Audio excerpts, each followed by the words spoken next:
coming to the 2013 University of Dayton Civil Engineering Senior Capstone Design Presentation. My name is Dan Kenwagi. I'm John Weichert. And we are the project managers for this year's design project. Over the next few hours, you'll be hearing from each and every one of the members of our design team, and you will learn about the different aspects of civil engineering that were brought together to create the final design. What is the purpose of a design project? Civil engineering design is the culmination of the UD Civil Engineering students' course of learning. Students are required to use the knowledge they have learned and skills they have developed throughout their years of learning to create a final design deliverable through a collaborative effort. It is essential that after the completion of the senior design project, each student will have a better understanding of the complexities found in the world of civil engineering and will be more capable of being an integral part of work groups in their professional careers. Shown here is a list of the technical courses each student is required to complete prior to taking part in CEE 450, Senior Capstone Design. These courses provide the foundation of technical knowledge that students use both during the design project and in their future careers. Courses are broken up into 5 key areas of civil engineering: transportation, structural, geotechnical, site civil, and environmental engineering. Before we jump into the project requirements and hear from our designers, we would like to take a moment to thank those mentors who assisted us throughout the design process. Mr. Ben Vandewey for assisting the structural design team, Ms. Michelle Salvina and Mr. Mark Salviner for assisting the geotechnical design team, Ms. Beth Hunt for assisting the transportation design team, Professor Tom McCray for assisting the site civil design team, Mrs. Nadia Turek for assisting the environmental design team, and Mr. Dave Robertshaw and Ms. Shannon Tomek for assisting the project managers. Without their help, our designers would not have had the opportunity to learn practical solutions for engineering design problems from the profession. We would also like to thank our client, Goodwill Leaser Seals, and their representative, Lance Dietrich, for allowing us to use their site development as a basis for our project. I'm certain that without the help of Mr. Dietrich and Goodwill Leaser Seals, this project would not have been made possible. We would also like to thank Mr. Jason Sheets for professional architectural insight, Mr. Tim Wilbers and Mr. Jared Knieven for the construction of the video rendering of the project, and Mr. John Hagman with the Mechanical Engineering Department for collaborating with us and allowing 3 electrical and 2 mechanical engineering students to use this project for their capstone design. The research and development of universal design helped contribute to our project. Goodwill Easter Seals Miami Valley serves a 23-county area and has been providing services in the Southwest Ohio area since 1934. In 2011, Goodwill Easter Seals provided services to over 12,000 people. Their mission statement is to empower people with disabilities and other needs to achieve independence and enhance their lives.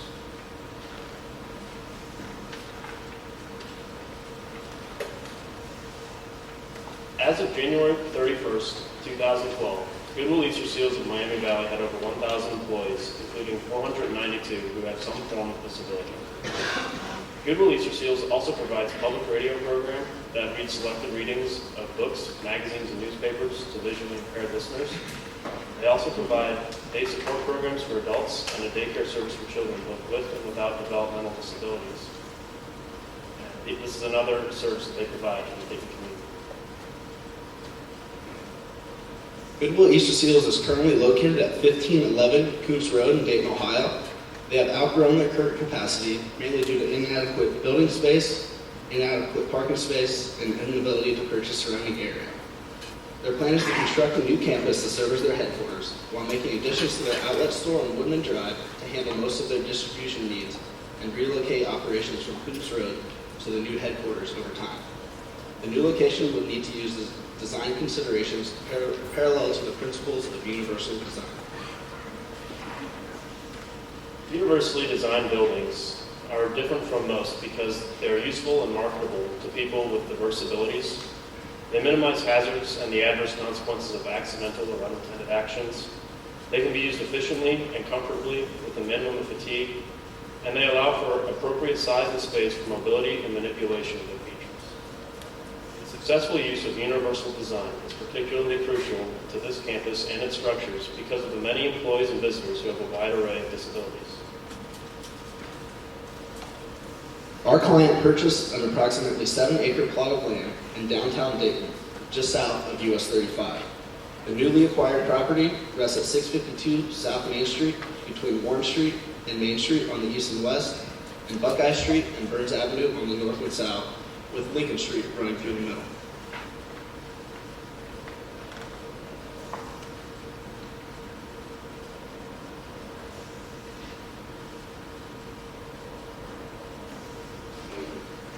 We will now play the video of a digital rendering of the future site.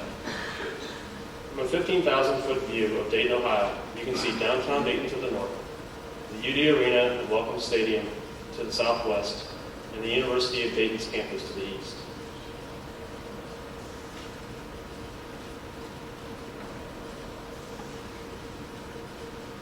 In the center is the new Goodwill Easter Seals Regional Headquarters and the Human Services Center. Some considerations our team had to account for include the future widening of Main Street to the west from 4 lanes to 5 lanes, and the modification of Warren Street to the east, from being a 4-lane road to a 3-lane road, with center turn lane and bike lanes on either side. The current plans of Goodwill Easter Seals are to build one new structure, the L-shaped Human Services Center, and to renovate an existing apartment structure and turn it into a clubhouse for people with mental health disabilities. In the next 5 to 15 years, Goodwill Easter Seals plans on constructing 2 more structures on the campus to incorporate more of their activities from their Queensboro location. The main focus of our project was the design of the Human Service Center and its parking lot. The Human Service Center will have a red brick and limestone exterior, similar to many structures on the University of Dayton's campus. Many windows and skylights were implemented to provide ample natural light on the inside of the building. This includes the curved atrium walls made up of many glass panels. These large transparent panels will allow the public to see into the atrium area, and those inside will be able to view the intersection of Lincoln and Main, as well as the parking lot to the northeast. The atrium serves as the transition from public space to private space and leads to the many separate areas within the Human Services Center.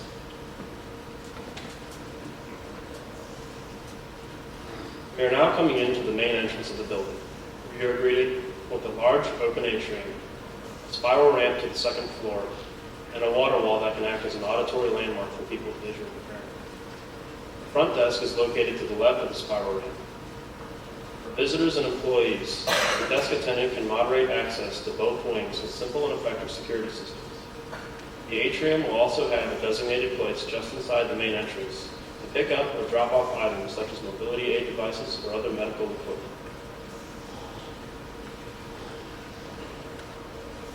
If you head through the atrium to the north wing of the building, you encounter men's showers and restrooms, women's showers and restrooms, and a 5,000 square foot storage and sorting warehouse, which will require security access.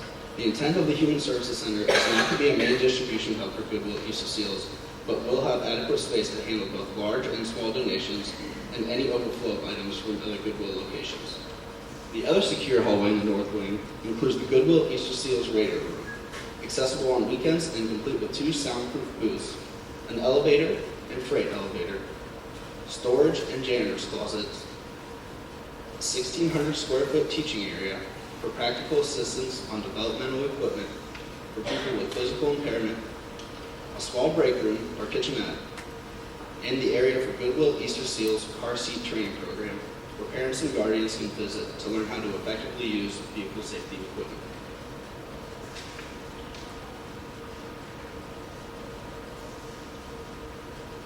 The East Wing has non-secure access to another teaching area and vending cafe, as well as men's and women's restrooms. Security access is required to enter into the over 4,700 square foot adult day support area. The Adult Day Support Center is broken into 3 areas, fitted to early stage, mid stage, and late stage Alzheimer and dementia guests.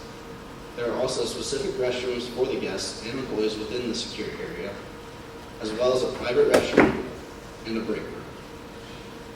An additional drop-off area is located on the north side of the East Wing, specifically for members of the Adult Day Support Program. This is to provide a more direct route for the day support attendees and their care providers, while avoiding any distractions that might result from coming through the main entrance.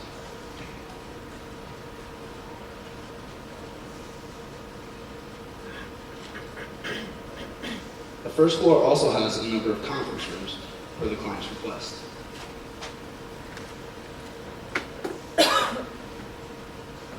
You can head up to the second floor via the spiral ramp in the atrium, the stairwells in either of the wings, which will require security keycard clearance to access the second floor from the stairwell, or any of the 3 elevators, 2 in the north wing and 1 in the east wing, which will also require security card access.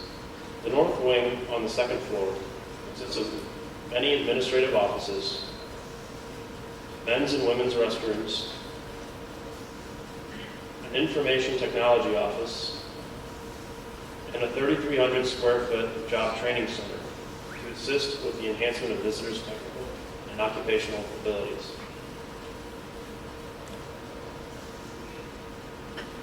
The east wing will have several private administrative offices, an executive conference room, large cubicle area, and an outdoor patio. The second floor serves as a large area for administrative work that is separate from the services provided on the first floor. The large cubicle space will be well lit with its skylights and windows to allow for optimal worker comfort and productivity.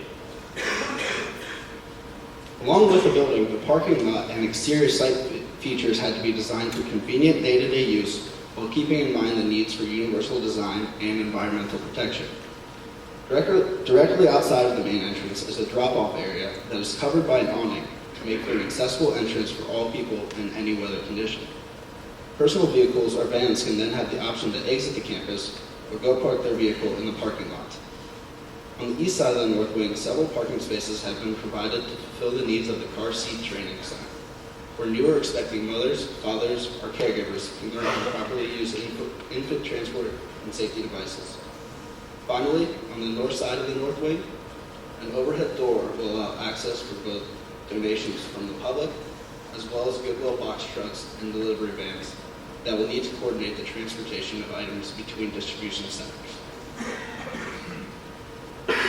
That concludes the visual digital rendering of the Goodwill Easter Seals Regional Headquarters Site Development Plan and the overview of the Human Services Center.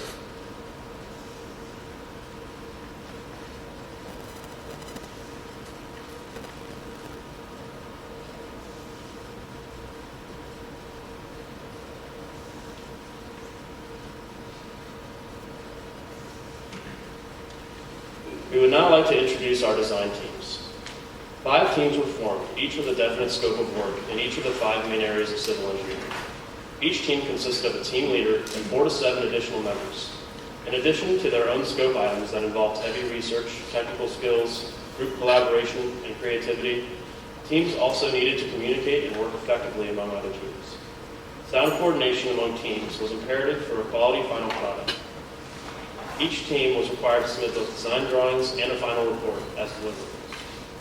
It's also important to mention that although the project did not officially start until January of this year, there was also a volunteer architectural design group that met in November and December of last year that planned out the form of the building, room arrangement, and other key aspects of the Human Services Center before design work could get started in January.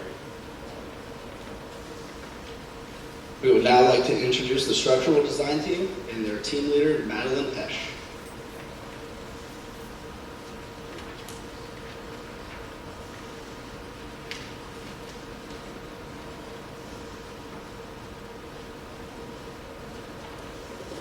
Thank you, Dan and John.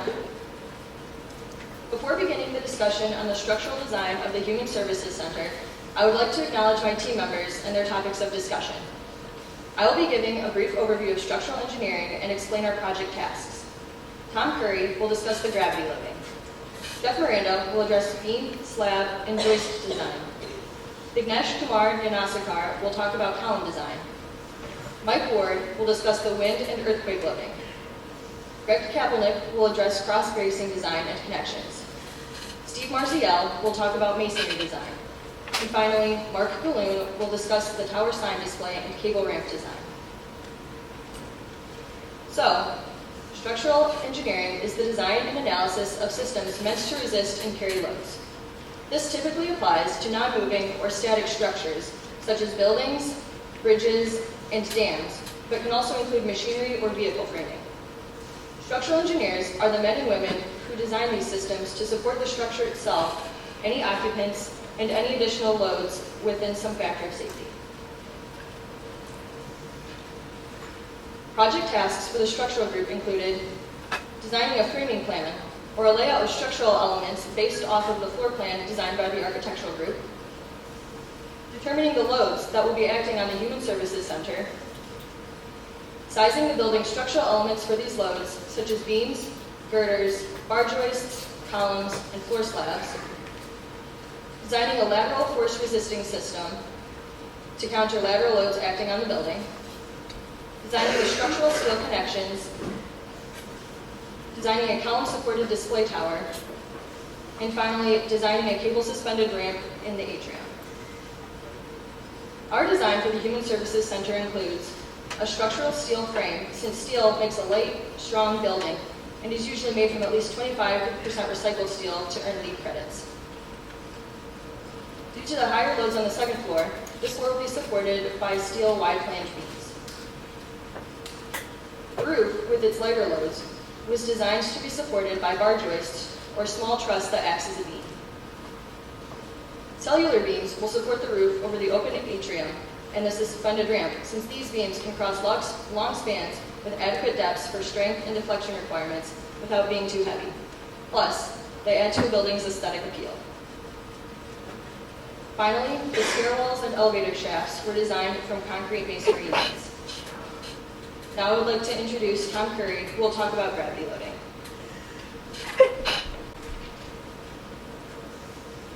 Gravity loads can be described as any type of force acting on a structure caused by the weight of an object. Gravity loads are primarily in a vertical direction because they are caused by gravity's effect on an object's mass. Gravity loads are normally applied to the roof and flooring of a building structure, where they are then transferred throughout the structure into the ground. Gravity loads can be separated into three types: dead loads, live loads, and roof loads. Dead loads are any type of non-movable load throughout the structure and generally consists of the building's self-weight. Live loads are any type of moving load consisting of people, furniture, and partition walls, and are multiplied by a higher factor of safety due to their unpredictable nature. Finally, roof loads are any type of gravity load that apply to the roof and are generally related to weather. The dead load was determined to be 62 pounds per square foot on the roof, and that was provided by the environmental design team based on the saturated soil weight from the green roof. On the second floor, it was determined to be 82 pounds per square foot, and that was obtained by Bullcraft's manual on their decking weight. The live load was determined to be 12 to 100 pounds per square foot, and is based on the area of the building being designed and its use. For example, the warehouse had a higher live load due to its use. This was obtained by the American Society of Civil Engineers Manual for Minimum Design Loads for Buildings and Other Structures, commonly called ASC 7-05. The roof loads were determined to be 21 pounds per square foot for rain, 25 pounds per square foot for snow, and 62.4 pounds per square foot for the snow drift, which is caused by the snow drift against the parapet on the roof. And those were also obtained by ASC 7-05. These loads are distributed throughout the system by being applied to the floor and roof, but then transferred to the beams. Beams then transfer these loads to the girders, which they sit on top of, and then transfer the loads to the columns and footings and into the ground. Next will be Jeff Miranda with beam, slab, and joist design.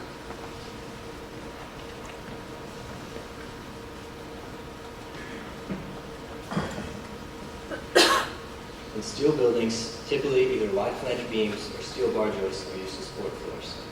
Wide flange beams have a nice shaped cross section and are commonly used due to their ability to support heavy loads with minimal deflection. A steel bar joist is a lightweight steel truss system, which is a structural element composed of triangular units. Bar joists are used in applications with moderate spans and light loads, such as roofs. The first floor consists of a 5-inch thick concrete slab with wire mesh reinforcing to help prevent cracks. This sits on a 6-inch aggregate base for stability. This floor was selected based on the anticipated floor loads and data published by the Concrete Reinforcing Steel Institute. The second floor consists of 3 structural elements: a concrete slab, metal deck, and wide flange steel beams. The purpose of the metal deck is to support the concrete during the construction before it's hardened. As seen in the diagram, load is transferred to the concrete slab, where it is then transferred laterally to the beams. The design of the concrete slab and metal deck is based on strength and deflection requirements. While other manufacturers exist, we designed our floor system using technical data provided by the Volcraft product catalog. We selected a 2 VLI-20 metal decking system with 5.5 inches of concrete. Based on this selection, the allowable floor load for the system is 155 pounds per square foot when the supporting beams are spaced 9 feet apart. This system gives a 1-hour footing rating for the floor. As mentioned earlier, wide flange beams support the second floor. Nomenclature for these beams provides the shape, depth, and weight. The design process consists of checking 2 requirements, the first being strength. Based on anticipated loads, we calculated the maximum expected bending moment. A moment is an internal force that counteracts a member from bending under applied loads. The second design check is deflection. The Ohio Building Code sets maximum allowable deflection for structural members. Using structural analysis, we calculated the minimum required beam size to meet the OBC requirement. We then chose the lightest beam which satisfied both the strength and deflection criteria. The north and east wings of the building use steel bar joists to support the roof. Nomenclature for these joists gives their depth, type, and relative weight. Similarly to the design process of the metal decking, we use the Volcraft product catalog to select the lightest bar joist that meets all strength and deflection criteria. Due to the roof over the atrium having longer spans and higher anticipated loads from the ramp cables, we chose to use cellular beams instead of bar joists to support this section. Cellular beam is similar to a wide flange beam, except it has holes cut out in the center, is deeper, stronger, and stiffer. The diagram to the right illustrates how these beams are manufactured. Fabricator starts with a normal wide flange beam, which is then divided by cutting a semicircular pattern. 2 halves are then separated, staggered, and welded back together, creating a deeper beam using the same amount of material. The cellular beams used are called smart beams and are designed using software provided by the manufacturer. Next, I would like to introduce Vignesh and Naskar, who will speak about column design.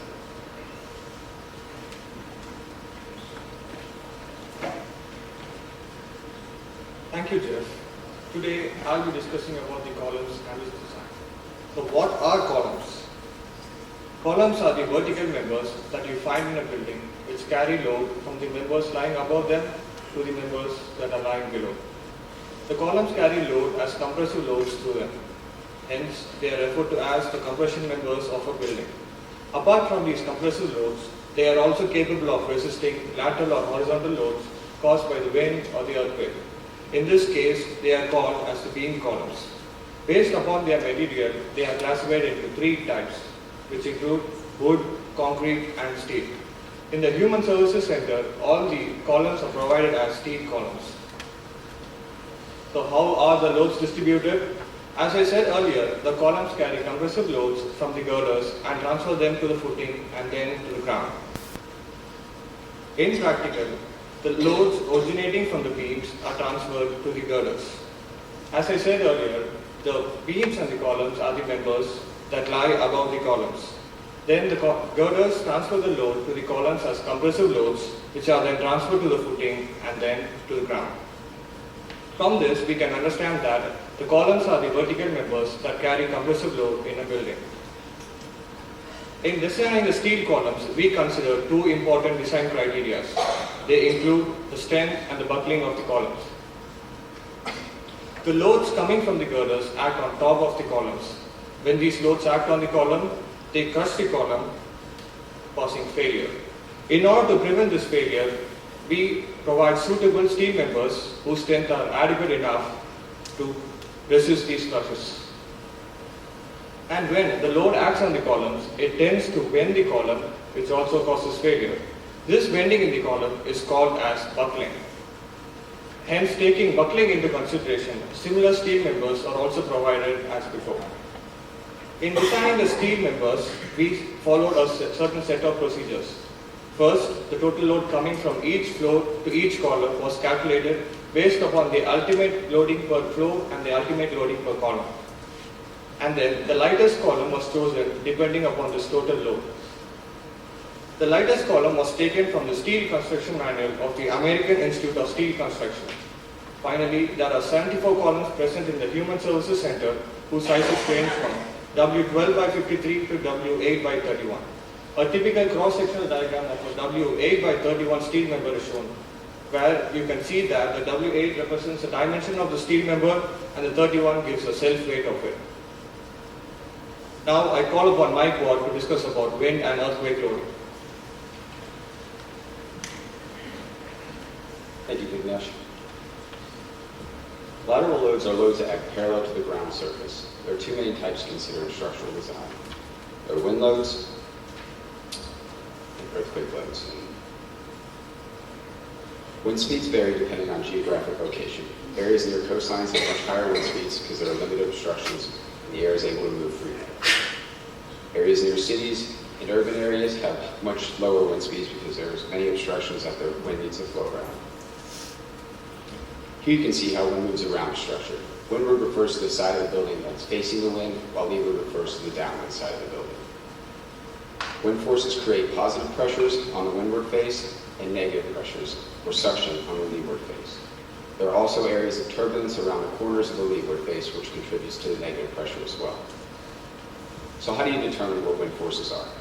Well, certain factors are determined based on the shape of the structure and the surrounding terrain, as well as the height and location. These factors are used to determine a wind velocity pressure, which is then distributed to the main wind force resisting system. The main wind force resisting system is composed of all the major structural elements of the building: girders, beams, and columns. A simplified image of this can be seen on the right side of the screen. When seismic forces from an earthquake hit a structure, this causes the structure to respond by moving. This is the building's way of absorbing the energy from the earthquake. The building's response is directly related to its mass and stiffness. Increasing the stiffness of the structure can greatly improve the structural response, meaning that the structure can absorb more energy from the earthquake without as much movement, limiting damage to the structure. Similar to the wind procedure, the earthquake design procedure requires using factors based on the structure type, location, and importance to determine a seismic response coefficient. The seismic response coefficient is then multiplied by the structure's total weight to determine a total design lateral force. The total design lateral force for the Human Services Center was found to be just over 4,000 kips. A kip is equal to 1,000 pounds, making this total design lateral force just over 4 million pounds. While it seems rather large, it's actually relatively normal for a building this size. The total design lateral force was then distributed to the Human Services Center based on the weight of each floor. Subjected to lateral loads, buildings can react in a few different ways. Building will react by deforming, sliding, or overturning. For a building to be structurally sound, several systems can be used to limit the building's reactions. Cross bracings, shear walls, and building foundations were used in the Human Services Center. When a lateral load acts on a structure, cross bracing adds strength and stiffness and helps redirect the force vertically back down to the building's foundation. Shear walls resist lateral loads by absorbing the force over the length of the wall, while foundations act as an anchor to resist the overturning effects. The Geotechnical group will discuss foundations in a bit more detail later. Thank you. Now I'd like to introduce Greg Kaplinek, who will be discussing cross bracing and connection design.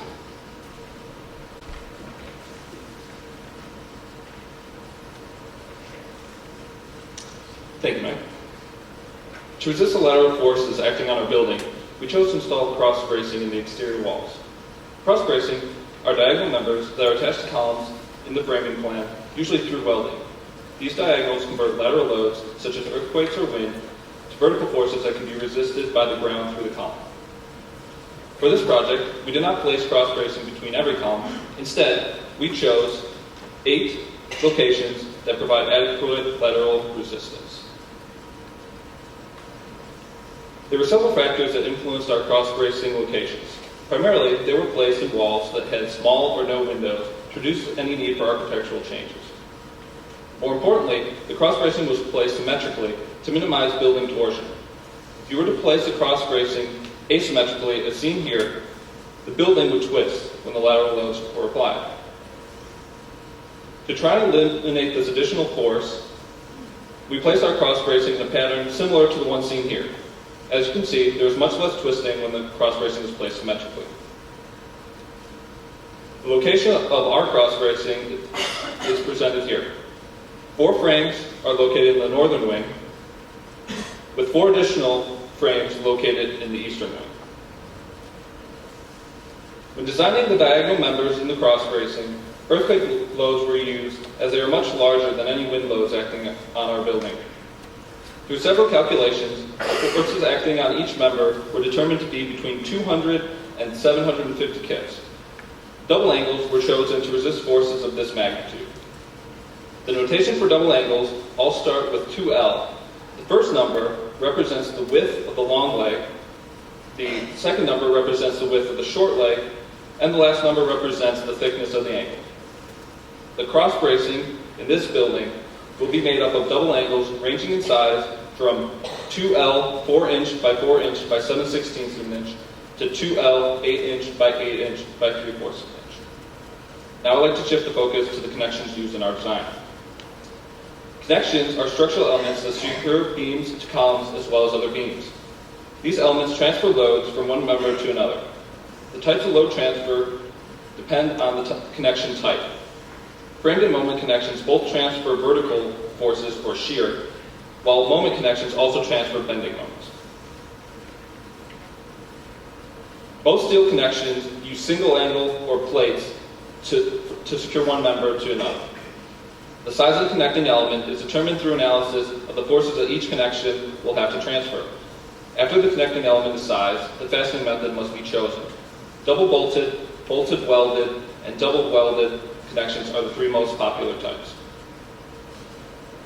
Both framed and moment connections use the same principle to transfer shear forces. Vertical forces are applied to the floor and naturally transferred to the end of the beam. Here, the connection transfers the vertical force to the column so it can be resisted by the foundation. The transfer of bending moments is where framed and moment connections differ. Framed connections do not resist bending moment. Instead, they allow the beam to rotate slightly, which can be seen as floor sag or deflection.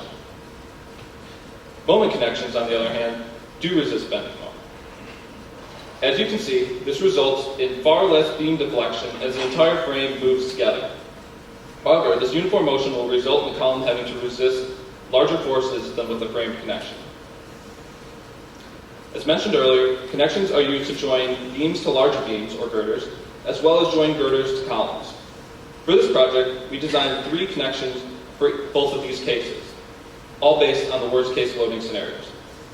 This was done to reduce the number of calculations needed and increase the ease of construction. These 6 connections were used throughout the building, with the size of the beam determining which one was used. All connections were designed as single-angle, bolted welded connections. A325 bolts were used to secure the angle to the beam, and a 3/16-inch thick weld was used to secure the angle to the girder or column. Single-angle notation is the exact same as double-angle notation, except that each member starts with the letter L instead of 2L, and the 4th number represents the length of the connection. A L 4-inch by 3-inch by 3/8 of an inch angle was used for all connections with only the length differing. The smallest angle was only 5.5 inches long, while the largest angle was 1 foot, 2.5 inches in length. Next, I would like to introduce Steve Marziel to discuss masonry design.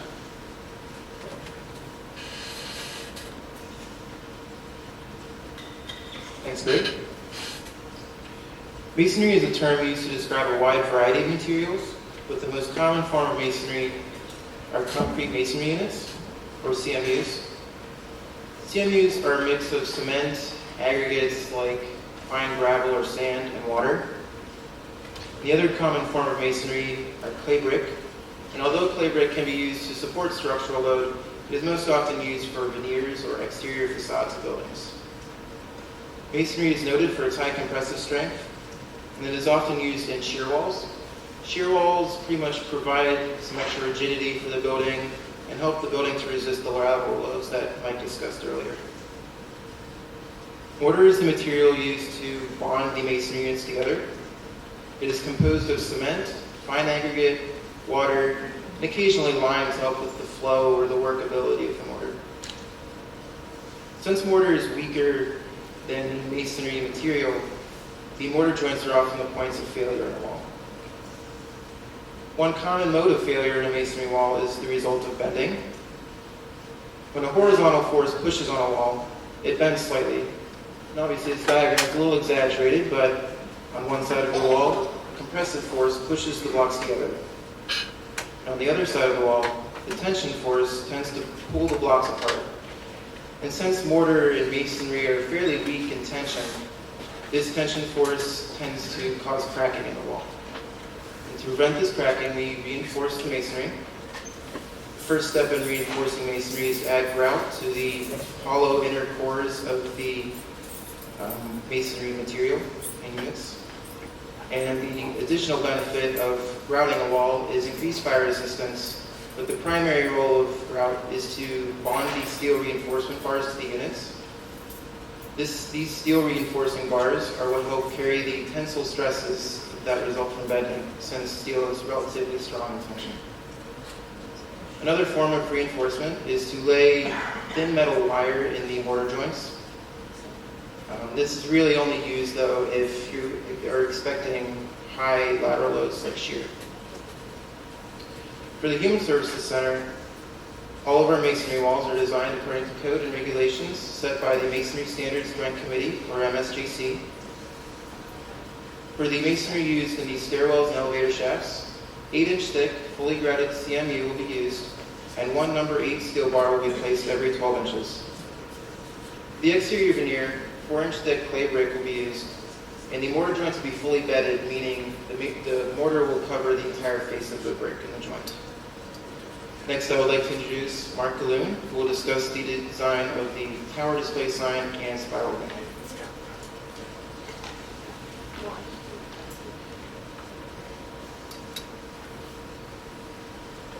There are currently plans to construct a 60-foot tall tower display sign outside of the Human Services Center. The sign will serve as locating and advertising purposes for the center, and will be visible from US 35. In order to design the steel columns supporting the sign, there are a number of variables that must be considered. The first is velocity pressure. Velocity pressure is the amount of wind depending on where your location is in the United States. So velocity pressure in Dayton, Ohio is a little bit different than where it would be in Miami, Florida. Next is the gust factor. Gust factor takes into account the swaying of the wind. Gust factor isn't taken into account when designing buildings, because buildings are designed to be rigid, meaning that they don't move. However, because signs are meant to sway in the wind, gust factor needs to be taken into account. The area of the sign is taken into account as well when determining the force acting on the sign. The larger the area, the more wind force will be acting on the sign in the supporting column. The smaller the area, the smaller force will be acting on the supporting column. Force coefficient I'll talk about here in a second, and all of these variables are combined to determine the total force acting on the sign. In order to determine the force coefficient, there are 3 cases that must be accounted for. Case A is if the wind were to hit the sign directly in the center. Case B is if the wind were to hit the sign 20% off center. And case C is if the wind were to hit the sign at an awkward angle. This would cause varying forces acting on different parts of the sign. In order to determine the force coefficient, now we'll talk about the forces acting on the supporting steel column as a result of wind force. First, a moment will result at the base of the structure. A moment is essentially the force at the base that makes the sign want to tip over. A moment is very similar to torque. It is dependent on both wind force acting on the sign and the height of the sign. A sign 80 feet tall will want to tip over a lot easier than a sign that's 10 feet tall. Next, there will be a small shearing force at the base of the column. Shear force is the force that makes the column want to split into 2. The column must be strong enough to support the weight of the sign. Finally, the column must be able to resist torsion. Torsion is a force that makes this column want to twist in the wind. Final dimensions of the sign. The sign will be 32 feet wide and 20 feet high. It will be a hollow column 60 feet tall. The column outside diameter will be 42 inches. The column will be 1 inch thick. It will be an HSS 42 by 1 inch column. And there will be two sides angled at a 10-degree angle, as seen in the bottom right side of the screen. Our site is located in the mature general commercial zone. Due to zoning restrictions, the height and magnitude of the sign cannot currently be constructed. A zoning ordinance application will need to be submitted and approved before any construction on the sign begins. The cost of the sign is estimated to be about $85,000 and will noticeably influence the final cost of the project. Although we wish to meet all the expectations of the client, it is unlikely that the zoning ordinance will be approved. I will now discuss the universal ramp design, which will be located in the main atrium of the Human Services Center. The dimensions, it will be 8 feet wide, of an outside diameter of 54 feet. It will be approximately 240 feet long. It will have a flat landing every 30 feet for anyone that gets tired going up or down the ramp, and it will be sloped at a 1 to 15 foot ratio, meaning for every 15 feet you travel, you will rise 1 foot in elevation. The ramp will be supported by columns in the lower half of the ramp and cables on the upper half of the ramp. Cables are 6 by 19 by 7/16 inch flexible galvanized wire rope. This means that there will be 19 individual wires wound together to form a single cable. Of these cables, 6 of them will be wound together to form a final cable that will be 7/16 of an inch in diameter, as shown in the picture. These cables will be capable of withstanding over 20,000 pounds. Now I would like to introduce Kyle Wright, the team leader for the Geotechnical Design team.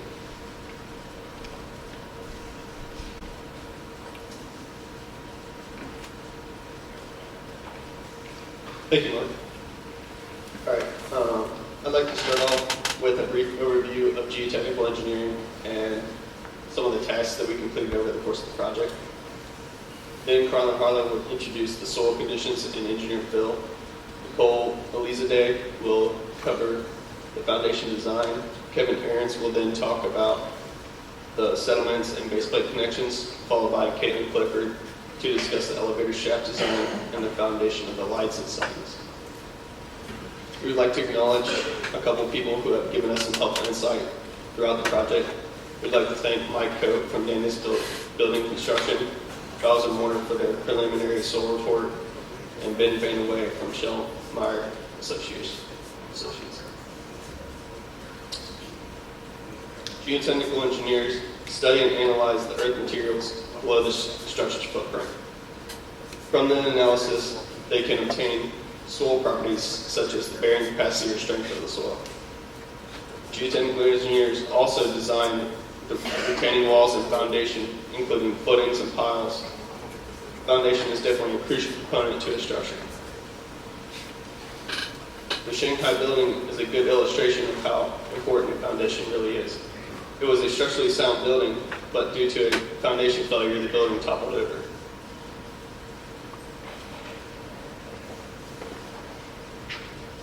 During construction, earth material was being excavated for an underground garage on one side of the building and piled up on the opposite side of the building, causing very uneven pressures. These uneven pressures then caused the building to topple over towards the garage excavation. Another common example is the famous Leaning Tower of Pisa. The 8-story bell tower has been leaning more and more for the past 800 years. This lean was caused by differential settlement, which we will explain later. Our geotechnical scope for this project began with a subsurface investigation through borehole loggings and lab tests. From the investigation, we designed the foundation for the building as well as the base plates that connect the columns to the foundation. During the design process, the bearing capacity of the soil and settlements of the foundation were determined. Using the properties of the soil, we then made some groundwater considerations and construction recommendations for the site. We also designed the foundation of the elevator shafts and determined the lateral earth pressures acting on them.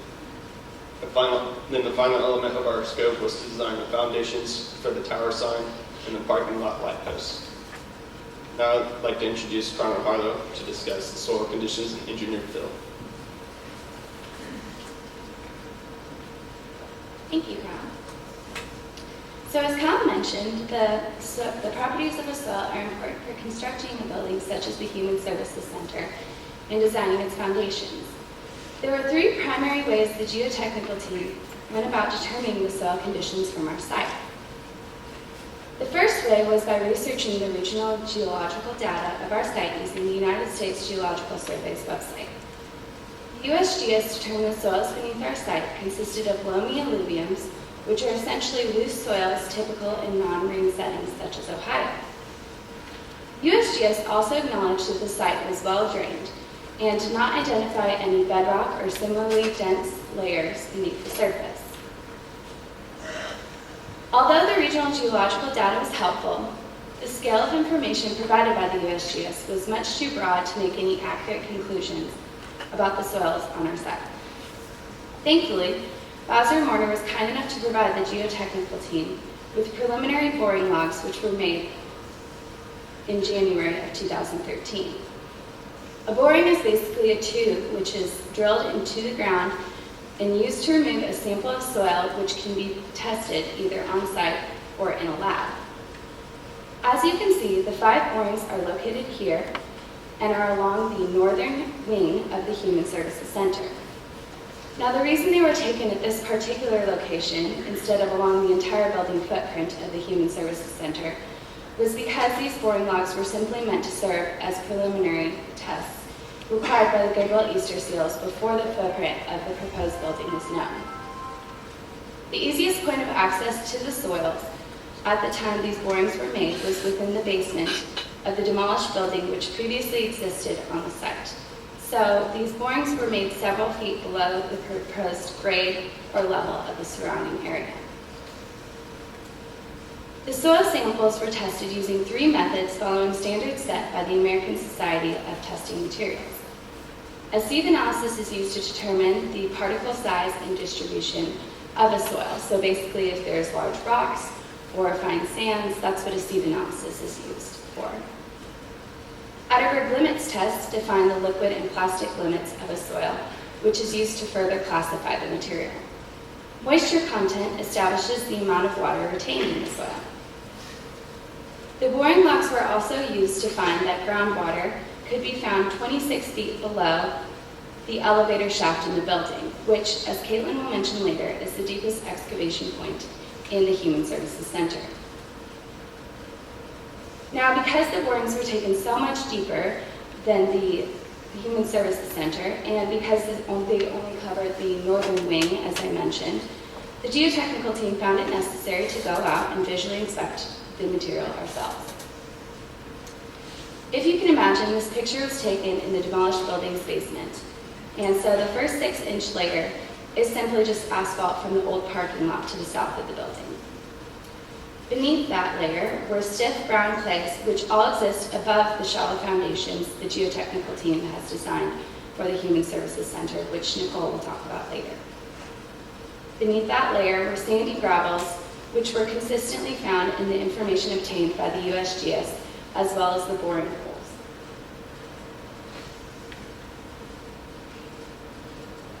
In order to fill the basement, which is shown here in yellow, from the previous building which existed on the site, the geotechnical team suggests using a crushed concrete aggregate fill. This type of fill is essentially a recycled concrete sent through a crusher, which makes it more environmentally friendly and also more economical because it does not need to be imported from off-site. So in conclusion, the geotechnical team found that bedrock and groundwater would not be of concern when designing the foundations. Also, the soils are well drained on our site and consist mainly of well-graded clean sands with gravels. A crushed concrete aggregate fill is recommended. The geotechnical team designed foundations assuming the soils identified by the visual inspection, preliminary borehole tests, and regional geological information are consistent throughout the site unless additional borings made along the eastern wing of the Human Services Center prove otherwise. And that will bring us to Nicole Elise today to talk about the shallow foundation design.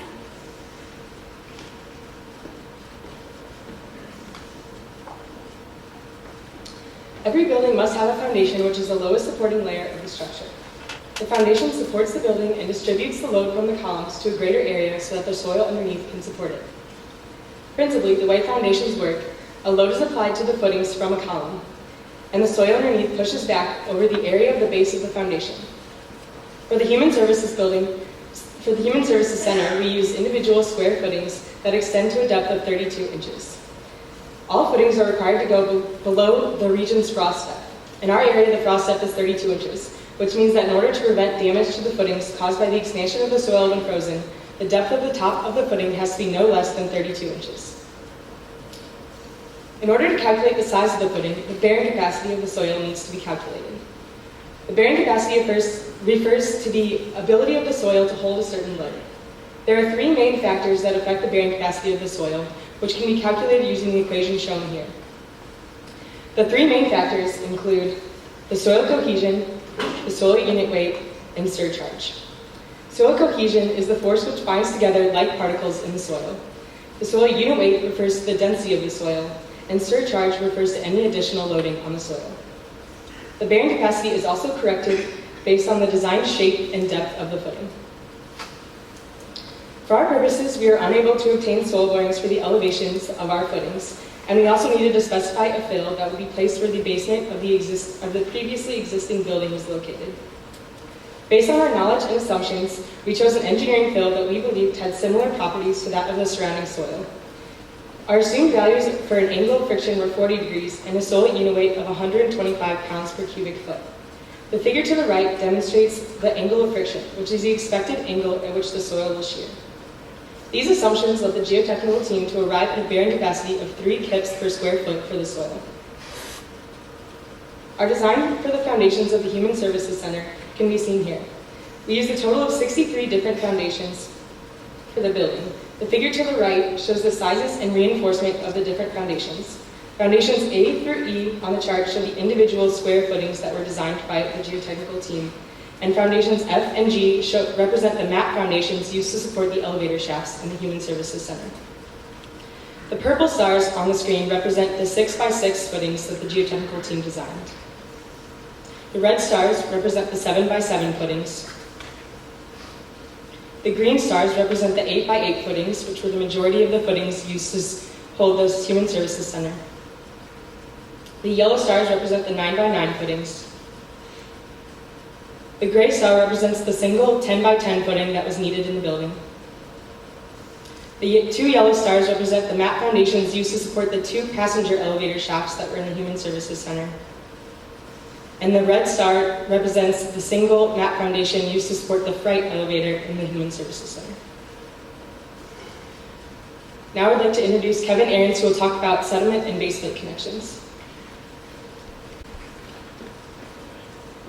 Another major consideration made in the design of the foundations is the settlement.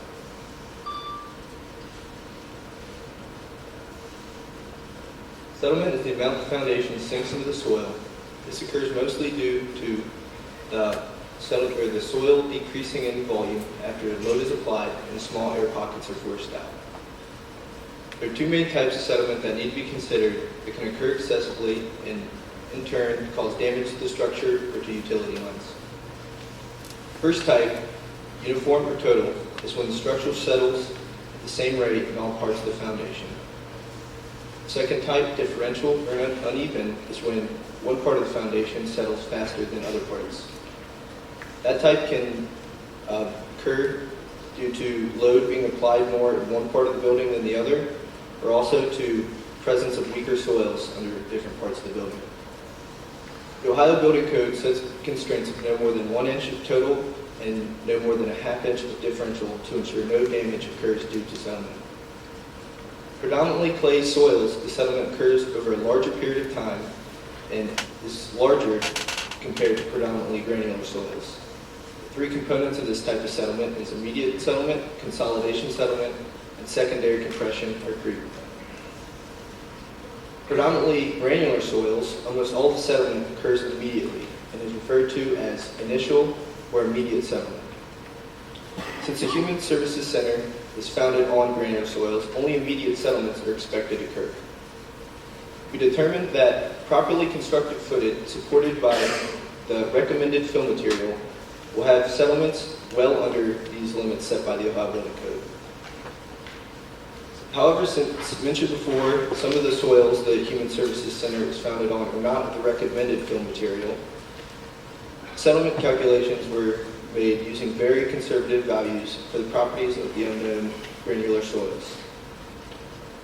The Schmertman method, a formula commonly used to calculate settlements in granular soils, was used to determine these. This formula factors in the stiffness of the soil, the size and depth of the footing, the magnitude of the load applied, as well as any possible long-term creep. The maximum immediate settlement determined was 0.37 inches, which is still well under the limits set by the building code. Base plate is the component of the building that connects the columns to the footings. The column is welded to the base plate. The base plate is bolted to the footing with bolts, also referred to as anchor rods, that are then anchored into the concrete footing. This connection must be able to withstand the overturning force and the vertical load of the column, and also prevent the column from sliding off the foundation. Base plates we used for our foundation were 17 by 17 inches and were connected to the footing using 4 3/4 inch anchor rods. The anchor rods are to be embedded 12 inches into the foundation. Base plate is 1 1/4 inch thick and rests on 4 leveling nuts that are used to adjust the column so that it is plumb. Once it's plumb, the spacing between the base plate and the footing is then filled with gravel. And now Caitlin Clifford will talk about elevator shaft and design of light post and sign foundations.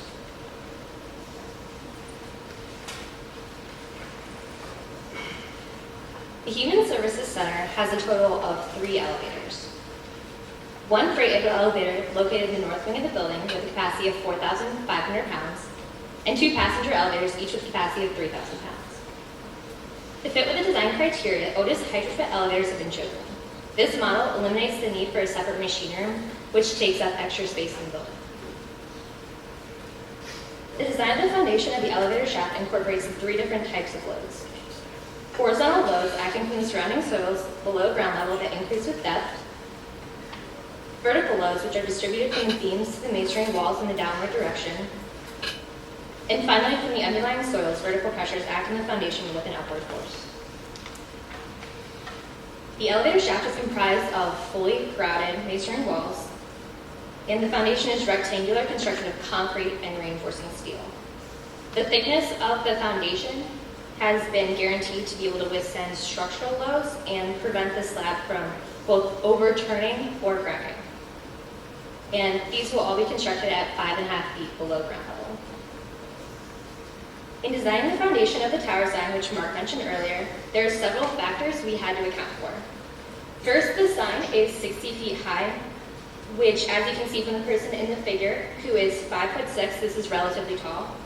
And second, the unique triangular shape of the sign shown in the plan view on the right is subject to more wind loads than a typical flat roadway sign.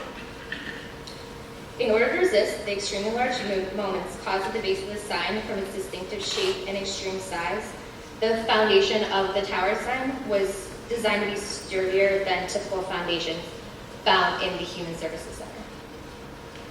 The geotechnical team chose a pad foundation, which is similar in shape to a typical shallow footing, and with the top is about 3 feet below the surface. It has a much larger footprint and sort of cage-like steel reinforcement to keep the large concrete block from cracking due to temperature changes, moisture, or compressive and tensile forces.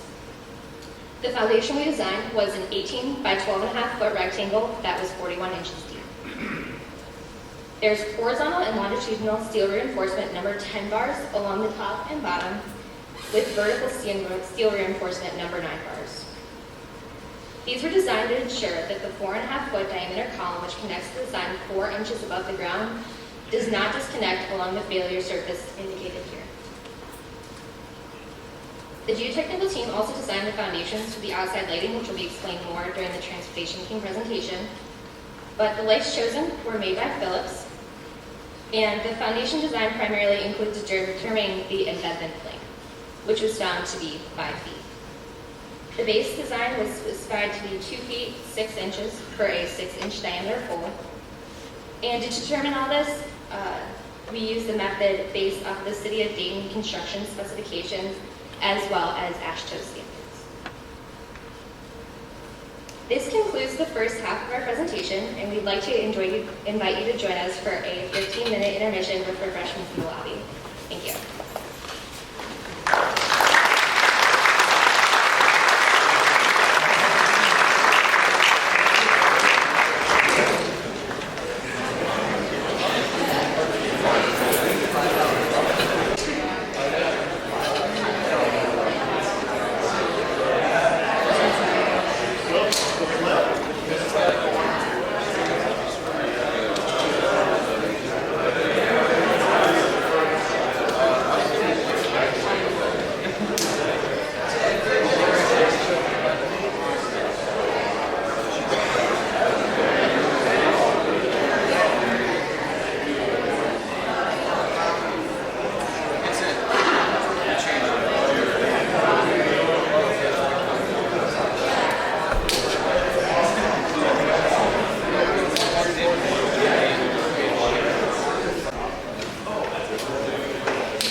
I hope you all enjoyed the refreshments.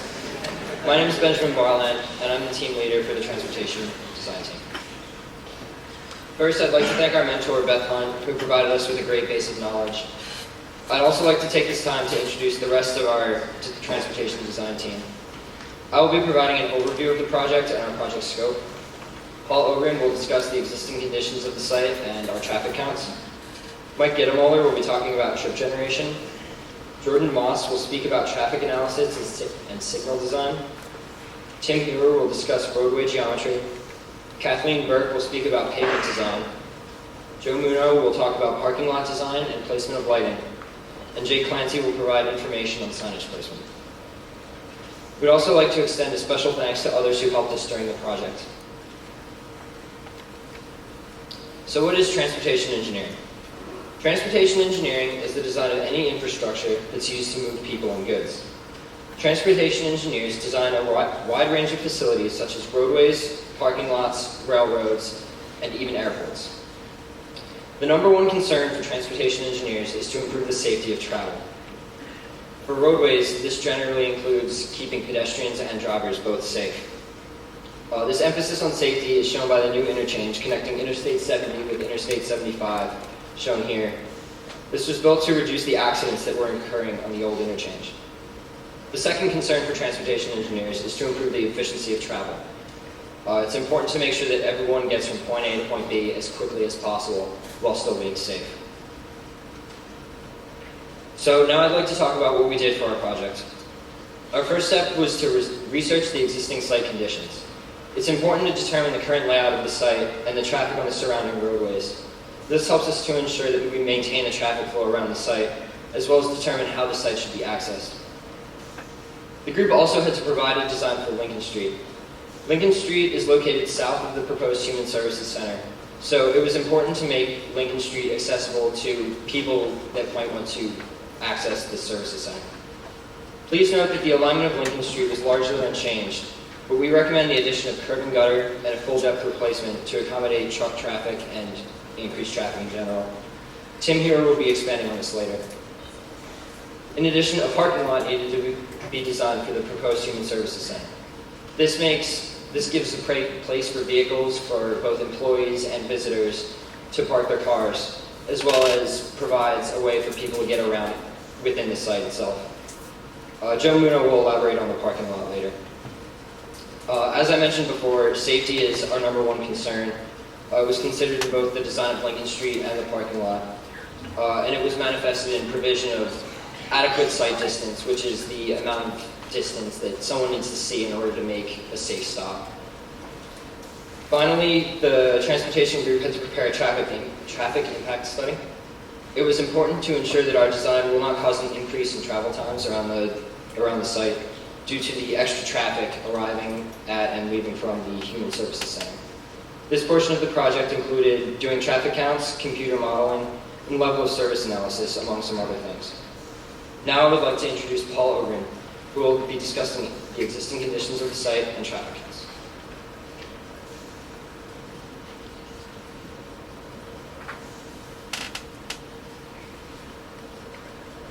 The site is approximately 7 acres. It is bounded to the north by Buckeye Street, to the south by Lincoln Street, to the east by Warren Street, and to the west by Main Street. It should also be noted that US 35 runs east to west to the north of the site. Future development is also expected to the south of Lincoln. Streets are classified as follows: Main Street as principal arterial due to high volumes of traffic, Warren Street as a collector street due to moderate volumes of traffic with the purpose of moving traffic from local streets to arterials. Lincoln and Buckeye are also classified as urban locals. Joe Street also ran north and south through the site and has since been partially vacated, with a cul-de-sac being developed on the north end. Intersections studied included the two northern intersections of Ziegler, Patterson, Main, and Buckeye, as well as the intersection of Buckeye and Warren. However, because the area had already been built up for urban development, the concern was those intersections involved with Lincoln and Main Street and Lincoln and Warren Street. Movements studied included the through movement, the right turn movement, and the left turn movement. Traffic counts were performed using a counterboard and are important to finding volumes of movements of cars and pedestrians to form projections of the site's impact on the traffic system. Counts were taken during AM peak hours between 7 and 9 a.m. as well as 4 to 6 p.m. in the p.m. Peak hours were determined given the workplace setting of the development when most will be entering and exiting the site.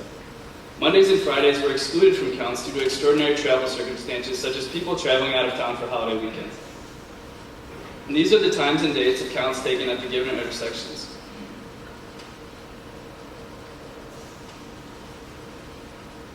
Lincoln and Main, as well as Lincoln and Warren, are stop-controlled intersections, while the two northern intersections are both signalized. Next up will be Mike Gomler to discuss trip generation.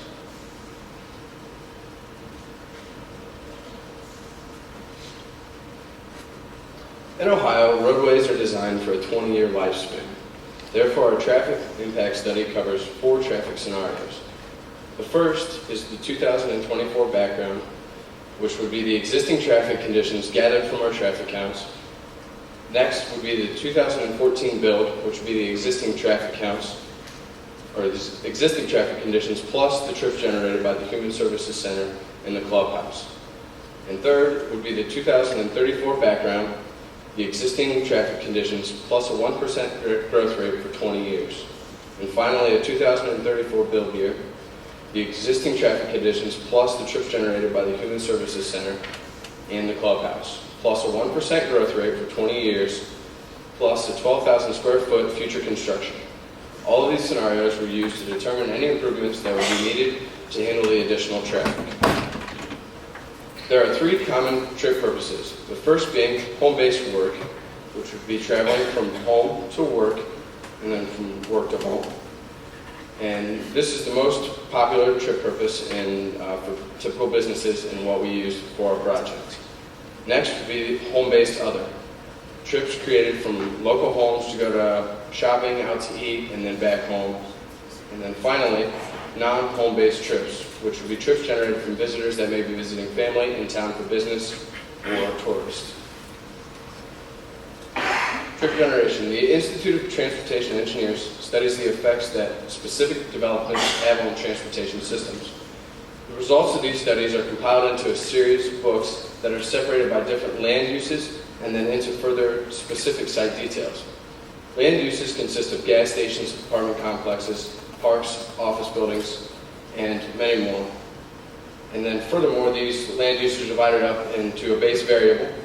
The base variables include 1,000 square feet gross floor area, number of gas station pumps, and number of employees.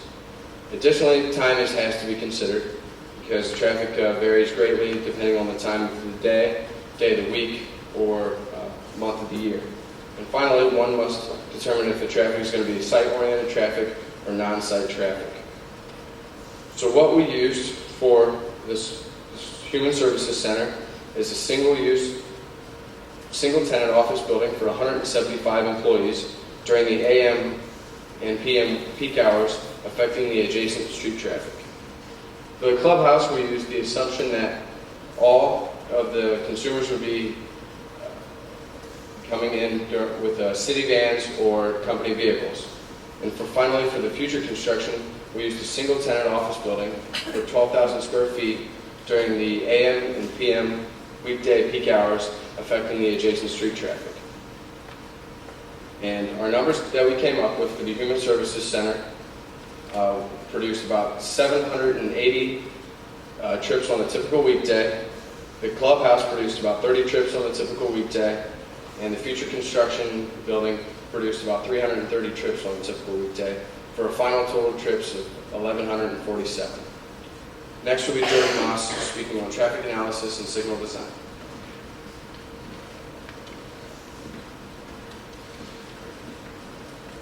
A signal warrant analysis and a level of service analysis were conducted for both intersections of South Main Street and East Lincoln Street, and of Warren Street and East Lincoln Street, near the Goodwill Easter Seal site.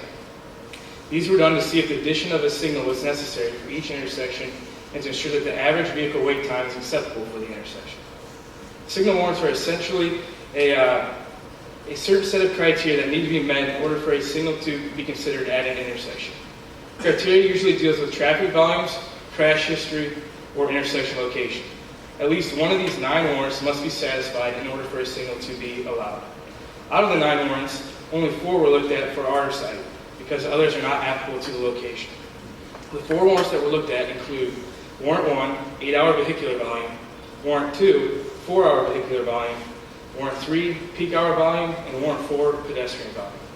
The traffic volumes from the turning movement counts were used, and it was found that the volumes were not high enough to satisfy any of the 4 warrants for all 4 of the design scenarios. Therefore, traffic signals are not permitted for either of the 2 intersections.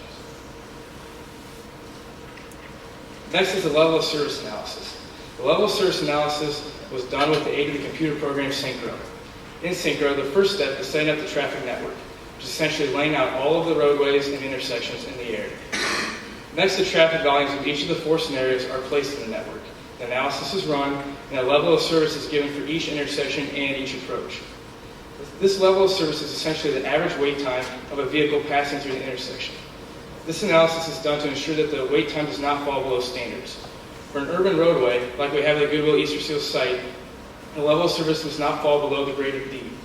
Therefore, you can see in the table from the Highway Capacity Manual, the delay must remain less than 35 seconds for the entire intersection, as well as each approach. Here are the results for the 2014 build and no build scenarios for both the AM peak and the PM peak hours.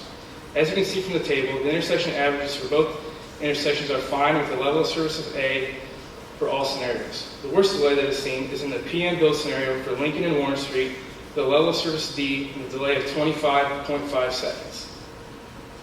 The results for the 2034 build and no build scenarios are fine as well. The intersection averages still remain a level of service of A, and the worst delay is still seen in the PM build scenario for Lincoln and Warren Street, the level of service D and a delay of 29.8 seconds. And next is Tim Hewer with roadway geometry.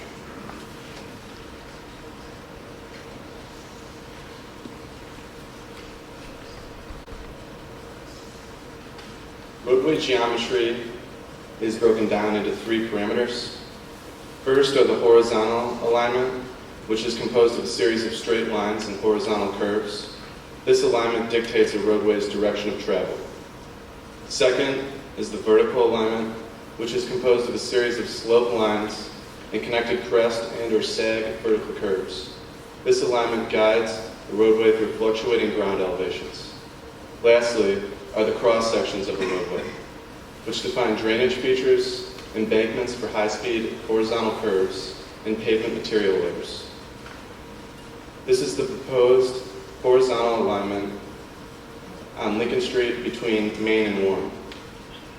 To adequately design for change geometry to this roadway, the minimum curb radius and stopping sight distances were met. The curb radius is a function of speed, embankment, and friction. This includes no embankment, however, on the Lincoln Street because of the curb meeting the intersection at Warren Street and the low design speed. Also, stopping sight distance was calculated. This is the total distance it takes most drivers to stop their vehicle upon perceiving identifying, reacting, and then braking for obstructions in a roadway. It is necessary for supplying adequate driver sight distance around curves and for sign placement. This is the vertical alignment for the proposed modifications on Lincoln Street between Main and Warren. The length of the vertical curve corresponds to the stopping sight distance and the vehicle as it changes grade. The approach slope for this crest vertical curve is 0.8%, and the descending slope is 1% downward. This is a proposed cross-section on Lincoln Street. The lane widths from Lincoln Street will be reduced from 12 feet to 11 feet lanes in order to accommodate the proposed curb and gutter. Also, a cross slope of 2% will allow the stormwater to drain from the roadway centerline and into the gutters. We recommend a full depth replacement for Lincoln between Main and Warren in order to accommodate the proposed curb and gutter. The pavement material layers will be described later by Kathleen Burke. This is the intersection sight distance, which is the area a driver needs to see in order to make safe turning movements from smaller streets onto adjacent busy streets. This is the area and is a function of the speed limit and the time it will take the particular design vehicle to turn from smaller streets to busy streets.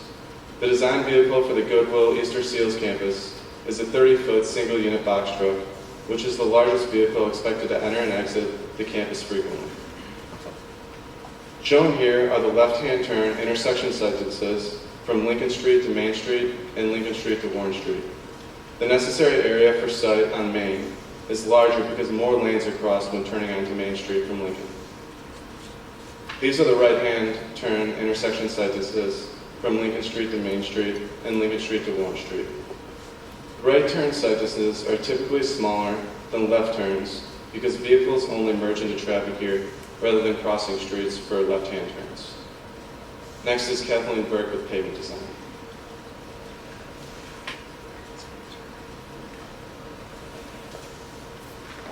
Thanks, Jim. I'll start with a brief background on the types of pavement. There are two types, rigid and flexible. Rigid is made of a concrete cement surface, and due to its rigidity and its resistance to deforming, expansion joints and steel reinforcement bars are necessary to limit and prevent cracking in the pavement as it expands and contracts due to temperature changes. The second type of pavement is flexible pavement, which is made of an asphalt concrete surface. And unlike rigid pavement, due to its flexibility, no reinforcement bars or expansion joints are needed. Flexible pavement is made of 3 or 4 courses or layers of material. And as a vehicle drives over the road, the load from the vehicle is transferred to the top layer over a smaller concentrated area. And as it goes down in the layers, this load is distributed over a wider area. Rigid pavement is made of 1 or 2 layers of material, and due to its low deformation, the load is transferred over a wider area initially.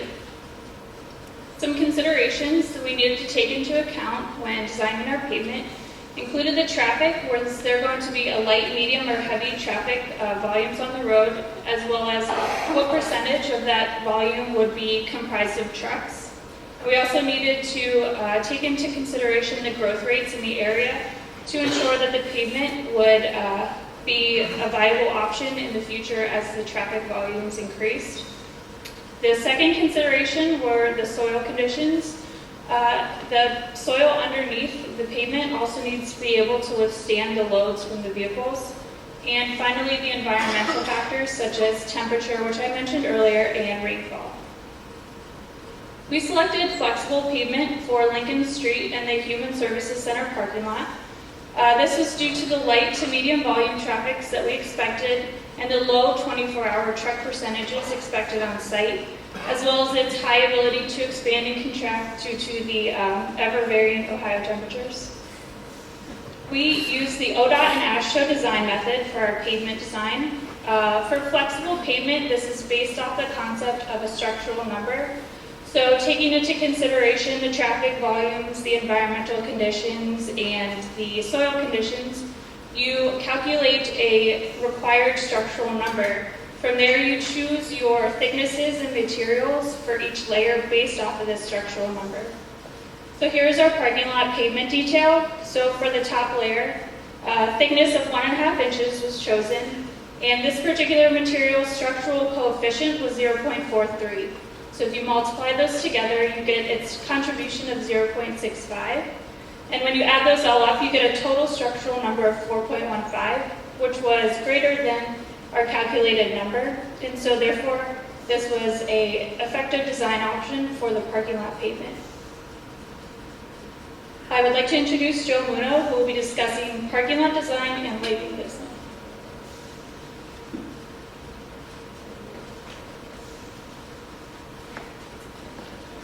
Thank you, Kathleen. Parking lot design makes use of 60 degrees angled parking spaces and one-way lanes. It's going to be eligible for new credits by providing bicycle racks and spaces designated for low-emitting and fuel-efficient vehicles. And we provide a drop-off area near the entrance of the Human Services Center to minimize the walking distance for passengers being dropped off. Parking lot features 148 typical vehicle spaces, along with 10 Goodwill Easter Steel van spaces, 12 typical handicap accessible spaces, in addition to 3 handicap van accessible spaces. We'd like to note that Universal Design does not specify an exact number of handicap spaces, though what we did is we took the American Disability Act requirements and we made sure that we had an excess of what they require of over double. We also have 10 fuel-efficient or low-emission vehicle spaces, 12 temporary parking spaces that are located within the drop-off lane, and 18 spots for bicycles, which comes to a total of 195 vehicles and 18 bicycle spots. Parking lot layout includes the 10 spaces for the Goodwill Easter Steel vans, spaces for the handicapped vehicles and vans, which are located close to the entrance to minimize the distance that these people have to travel. Spaces designated for low-emitting or fuel-efficient vehicles that are also located close to the entrance to give incentive to drive those type of vehicles. And the drop-off area, including the 12 temporary parking spots that's located along the front edge of the building. Lighting also had to be designed for both the parking lot and Lincoln Street. Lighting prevents potential nighttime driving accidents, as well as adds a sense of security to both the street and the parking lot area that people will feel comfortable walking or driving around. The first step to designing lighting is picking a luminaire. A luminaire is basically the light fixture that the bulb fits into. Our luminaire we chose was the Iridium 2 LED medium made by Philips. This option includes low vertical illuminance, and what that means is that most of the light is shining down instead of out or up. What this will do is it'll give us the option to earn a LEED credit for preventing light pollution. This luminaire also includes an option for using a high-intensity discharge lamp or HID lamp. If the city chose to, they could use this lamp instead of an LED with a very easy option for an upgrade in the future. We are recommending using LED lamps in the parking lot. On your left, you can see the City of Dayton standard specification for light poles, and on the right is a drawing that we drew showing a very similar specification for the parking lot light pole. Both lights will be at a height of 30 feet, and the only difference was we have an option for dual luminaires for some of the light poles. Now, when you're calculating lighting, you need to take into account the specifications of the luminaire you've chosen, as well as the height of the light pole and the distance between lights. And you can calculate what's called as the horizontal illuminance. Basically what this is the distance between lights and how much area a specific luminaire will illuminate. Using all our specifications and heights, we calculated a horizontal illuminance of 45.5 feet.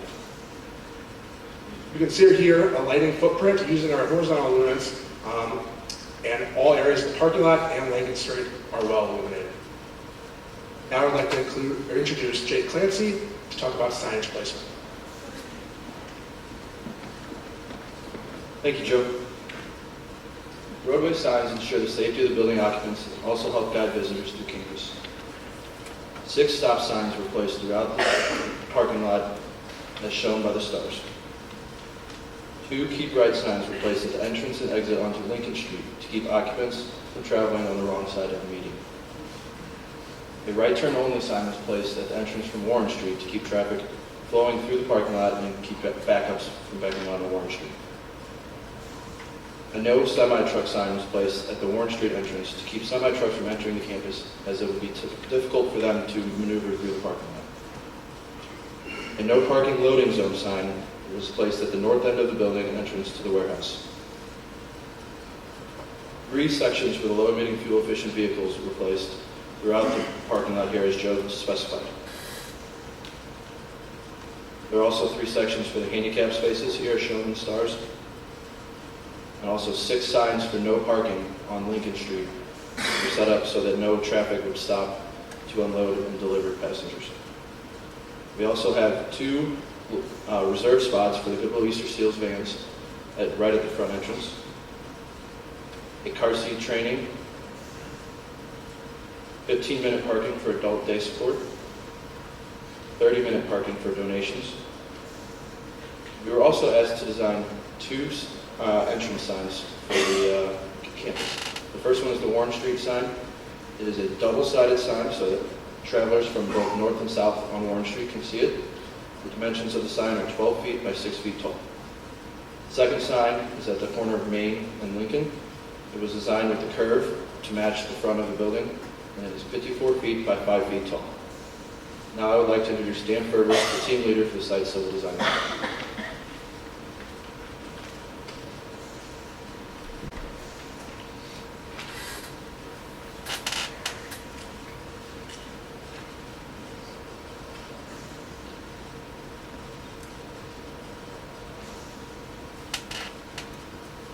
Jake.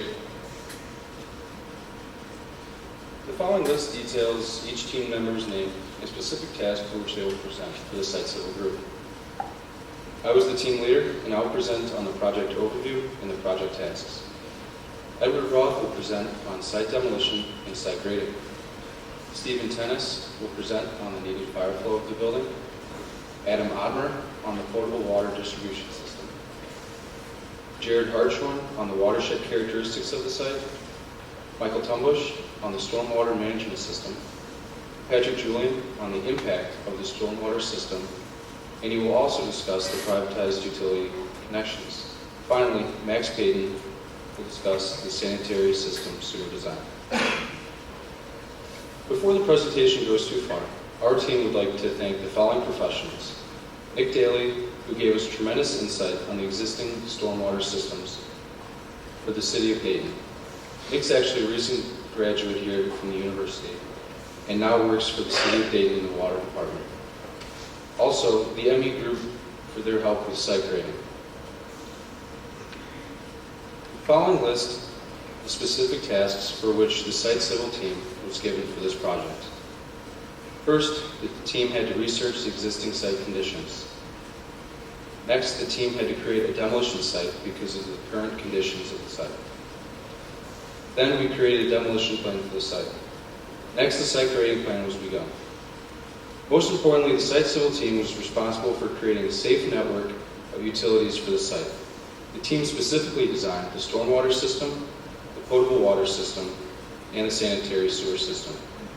Finally, proposed connections for privatized utilities such as gas and electric lines were given. I would now like to introduce Edward Roth, who will discuss the site demolition and site grading.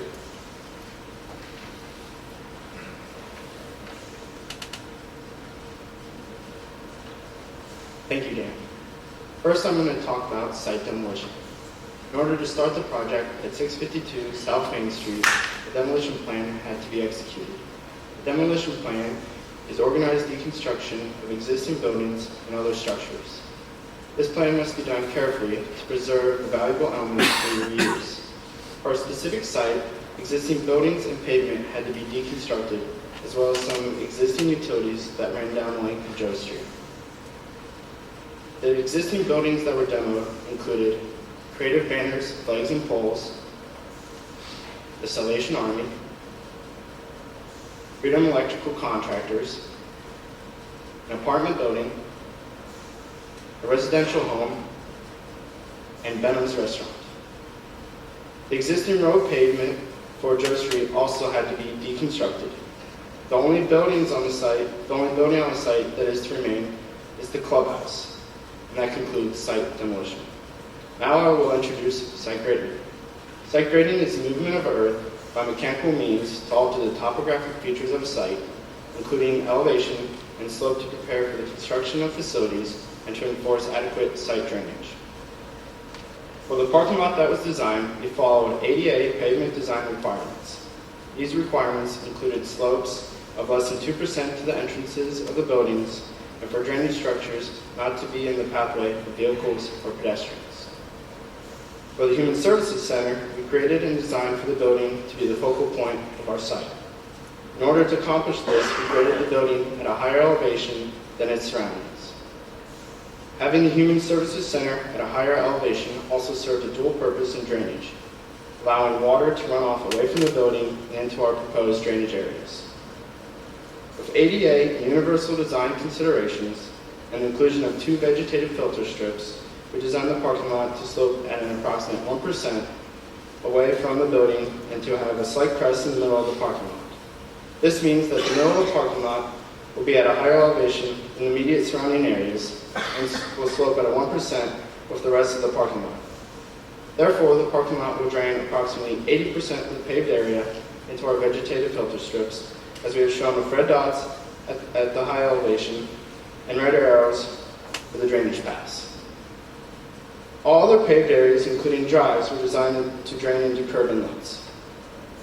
The drives were graded to not flood the streets and to collect as much runoff created by the impervious areas as possible. The grass areas on the site were graded to slope using the existing contours and collect the site runoff.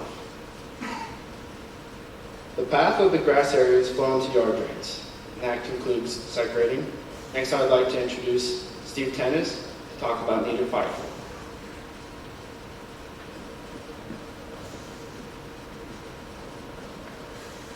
Thanks, Ed.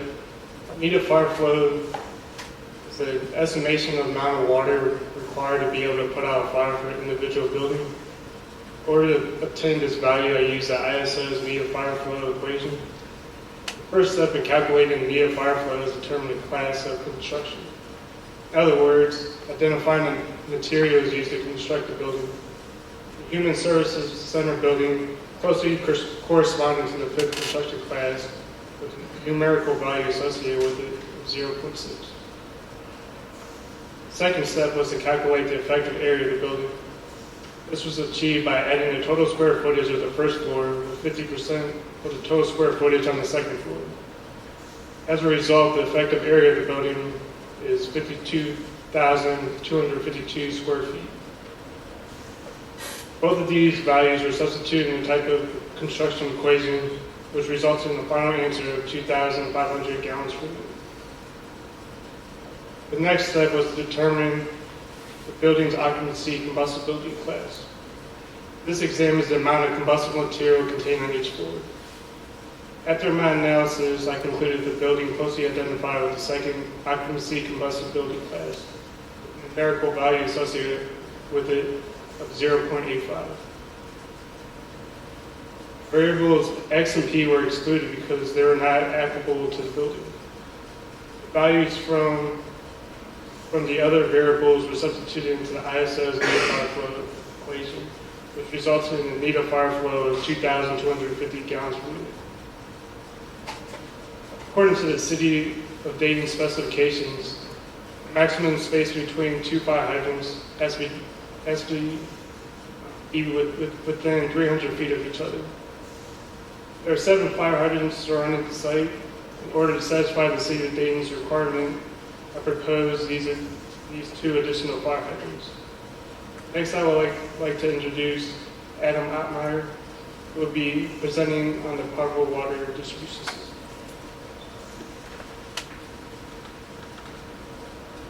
Thank you, Stephen.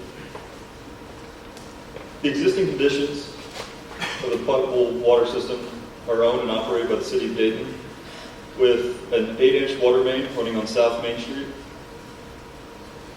parallel 12-inch and 6-inch water main running on Warren Street, a 6-inch water main on Lincoln Street, and a 4-inch water main on Joe Street, which will need to be partially removed for this project. The proposed connection is a 6-inch combination fire domestic line. This allows shutoff to the domestic line without affecting the fire line. The water will flow from the city of Dayton to a single meter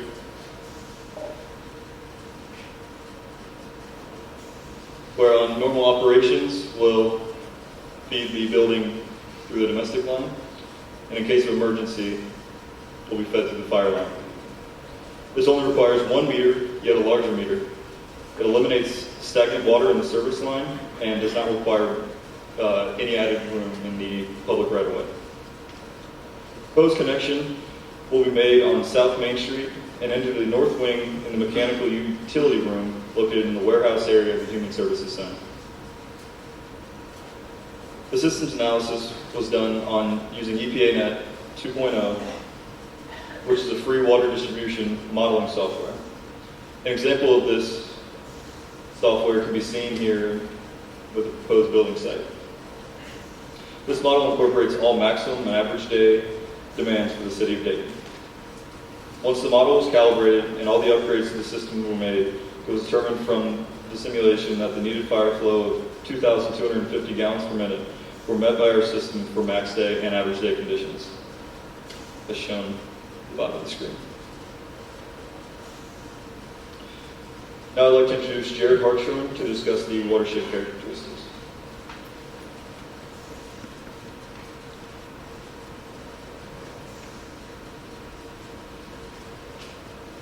The watershed characteristics for the Goodwill East Show site were based on a 24-hour, 2% annual chance event with a total precipitation depth of 4.96 inches. This is a 24-hour storm that has a 2% chance of happening within a given year. The soil characteristics were found using the Natural Resources Conservation Service to be a Ross urban land complex. It was found also to be in the hydrologic soil group D. The hydrologic soil grouping is a rating used by NRCS that describes the infiltration capacity of soil. It ranges from an A to a D, with A being the worst, with A being the best, and D being the worst. Next is the curve number. This is an empirical parameter used for predicting the direct runoff or infiltration for rainfall excess. This is based on the hydrologic soil group, the land use, treatment, and the hydrologic condition, and it ranges from a 0 to a 90 D. For the pre-developed site, there were 2 main uses. The areas in yellow, which were based as park in good condition based on the greenness of the grass and the vegetation supporting it. For these areas, a designation of an 80 for the curve number was used. The other area was known as the impervious area. This is an area that water cannot infiltrate, and this received a curve number of a 98. The composite curve number is the number for the entire site and is found by using the equation of the summation of the curve number multiplied by the area and divided by the total area of the site. For our site, it was 80 times 1.9 acres of green space plus the 98 times the 7.1 acres of impervious area, and then divided by 9, which was the total area of the Goodwill East Show site. This brought our composite curve number to a 94 for our entire pre-developed site. The other important part of the watershed characteristic is the time of concentration. This is the time that it takes a single rain droplet to flow from the hydrologically most remote point to the outlet of a watershed. This is based on topography, geology, and land use within the watershed. For our pre-developed site, our time of concentration was found to be 4.4 minutes. For post-development, there was a lot more green space based on how the land was used. And this in turn lowered our composite curve number. With the cut down the amount of impervious area, the total amount of green space was found to be 4.8 acres. And then there was, in turn, 4.2 acres of impervious area. So the new composite curve number for our post-developed site was found to be an 89, which is significantly lower than the pre-developed conditions. Based on site grading, the time of concentration was also raised. New time of concentration for our post-developed site was 10.5 minutes, which is also a significant increase from the pre-developed conditions. And now I'd like to introduce Mike Tumbush for the existing and proposed stormwater system.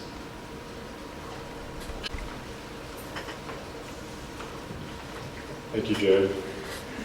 Stormwater management is the collection of runoff or of rainwater that does not infiltrate through the soil into drainage structures and through an underground pipe network, eventually leading to a body of water such as a lake or a river.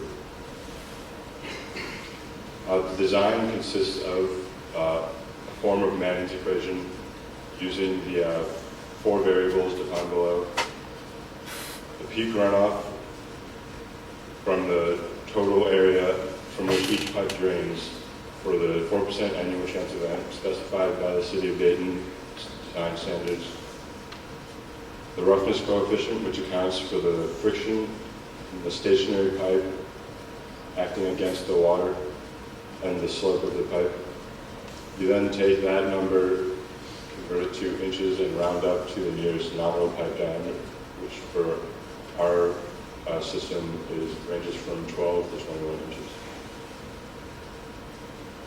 The rainwater collection system for the green roof, which will be talked about by the environmental team, will collect excess stormwater runoff from the vegetated roof and store it within the building. In the event that the storage vessels reach capacity and rainwater continues to flow, an overflow system will be implemented to accommodate this and put it into our system. This will require a 6-inch diameter PVC stand pipe that will lead into a 15-inch reinforced concrete pipe that is part of our system. This is the existing stormwater system surrounding the site. As you can see, there's 2 15-inch mains running down Main Street and 1 24-inch running down Warren Street.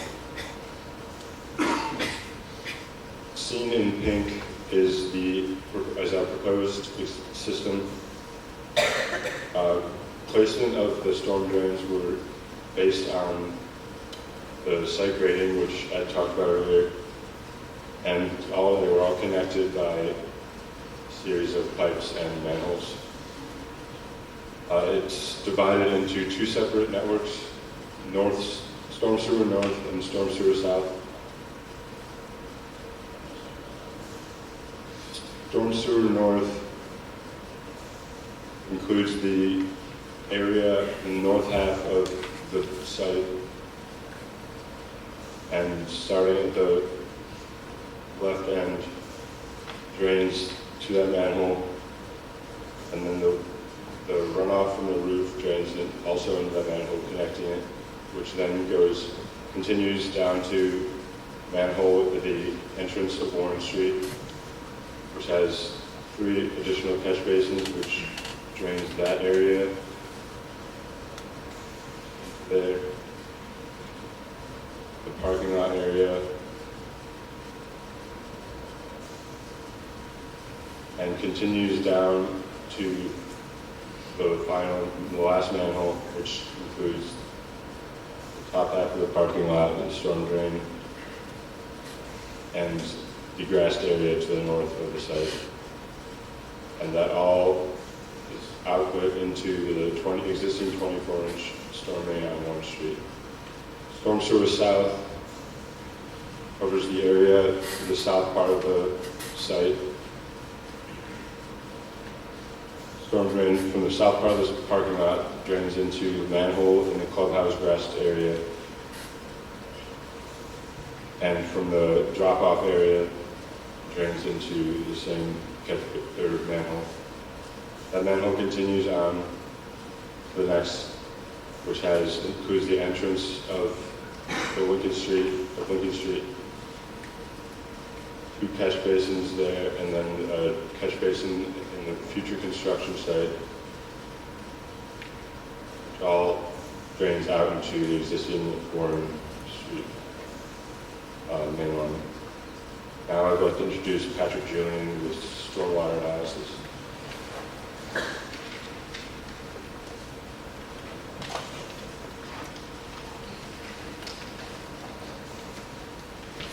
Stormwater detention is the act of holding stormwater runoff from the surrounding watershed. This is done with the use of detention basins. Detention is required to reduce the speed in which runoff enters the surrounding waterways.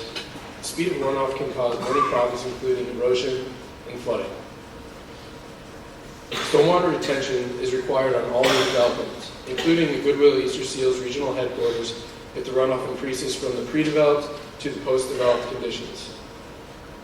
In order to determine if detention was required, the unit hydrograph method was used. This method uses the composite curve number, time to concentration, and precipitation depth to find the peak discharge of a given storm. Here, the runoff hydrograph for the pre-developed site conditions is modeled. The 10-year, 24-hour storm is shown with a peak discharge found to be approximately 40 CFS. Here, the runoff hydrograph for the post-developed conditions is modeled, and once again, the 10-year, 24-hour storm is shown, and the runoff was reduced to approximately 32 CFS. Similar hydrographs were run for the 1, 2, 5, 10, 25, and 50-year storms. It can be seen that stormwater runoff was reduced by approximately 20% for each storm. Because of this, no detention was required on site. The Goodwill Easter Seals regional headquarters requires lateral connections from the local gas, phone, and cable companies. Although designing these connections was out of our scope of work, we have made suggestions to where these laterals should be made. Ideal connections can be made in the mechanical room with laterals running from Main Street into the north wing of the building. Next, Max Payton will discuss wastewater system design.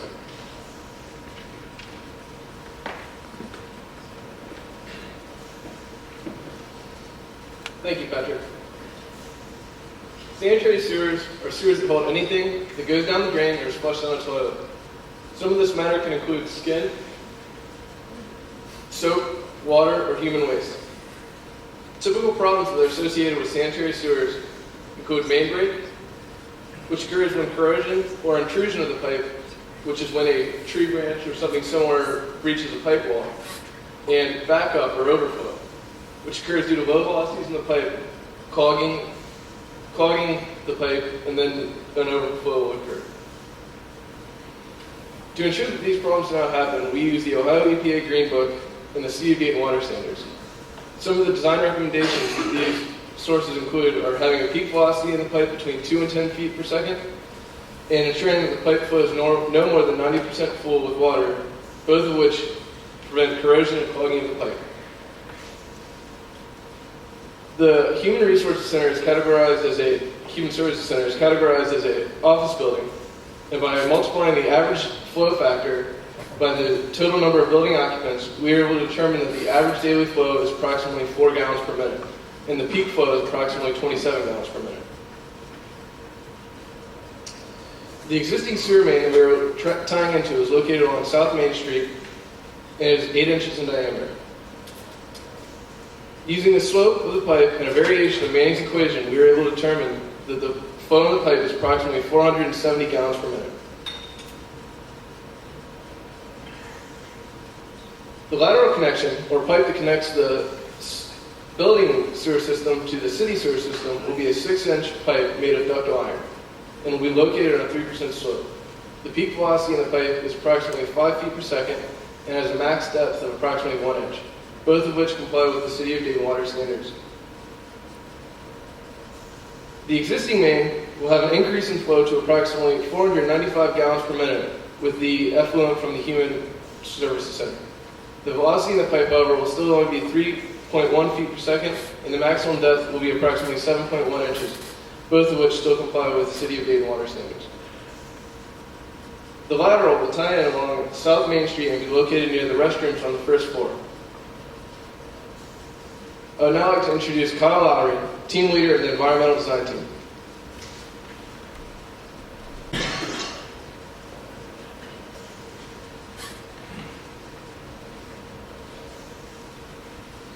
Thank you, Max. I'm the team leader for the environmental group. That includes Jordan Lentz with the lead introduction and cost analysis, Vic Kaskowski, who will be talking about the lead recommendations, William Pasami with the green roof design and rainwater collection system, and Alan Heikring, who will be talking about vegetated filter strips. I'd like to make special thanks to Greg Vandenhavel and also to the group of mechanical and electrical engineering students who work with us on universal design. Environmental engineering is the application of engineering principles to protect both the environment and human health. This includes, but is not limited to, wastewater treatment, use of sustainable technology to design environmentally conscious buildings, and air and water pollution control. Tasks for our team, which will be explained in detail throughout this presentation, are, first of all, to achieve the highest realistic LEED certification possible, which is an award for green design achievement, and it stands for Leadership in Energy and Environmental Design. Design a vegetated green roof and rainwater harvesting system to help minimize and ensure the quality and quantity of stormwater, and to oversee the implementation of universal design, which is what I'm going to get into now. Universal design is a relatively new concept, and an easy way to think about it is to imagine it as an expansion of the Americans with Disabilities Act. It's about going beyond the requirements of ADA to make a building that is as accessible as possible to everyone who's using it.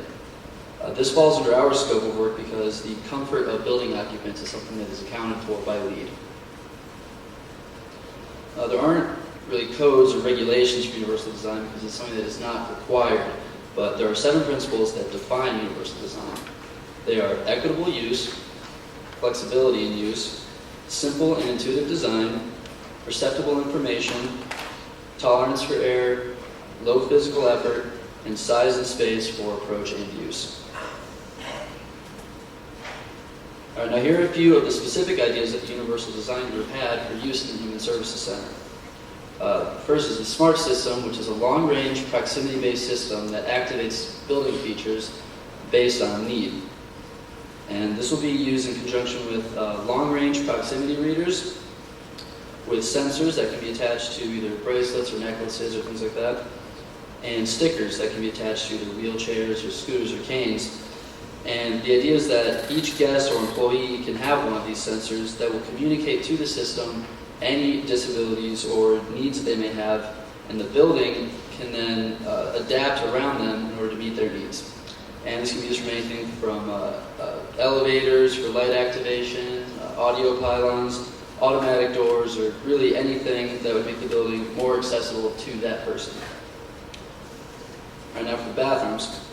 On the left, we have the automatic sliding door that is designed to be comfortably wide enough for wheelchair access that also automatically slides shut. And in the middle and right, we have the Dyson Airblade tap, which these will actually be located inside of the stalls.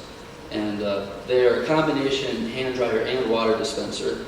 And what this does, putting them in the stalls, is it limits the different stops that must be made in a single trip to the restroom, and therefore also limits water dripping on the ground from hands, and provides a safer, more low-risk environment.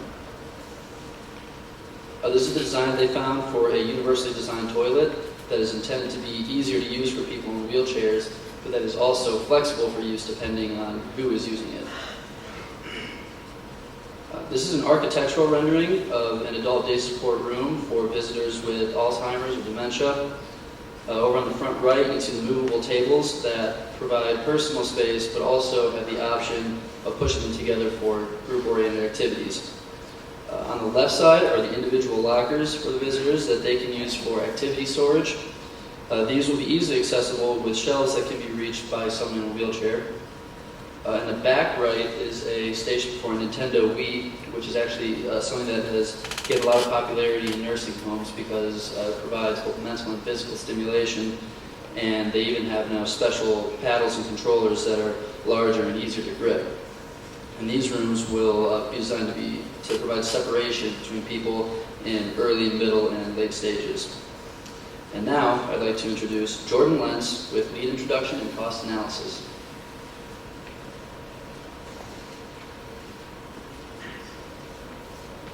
Thank God.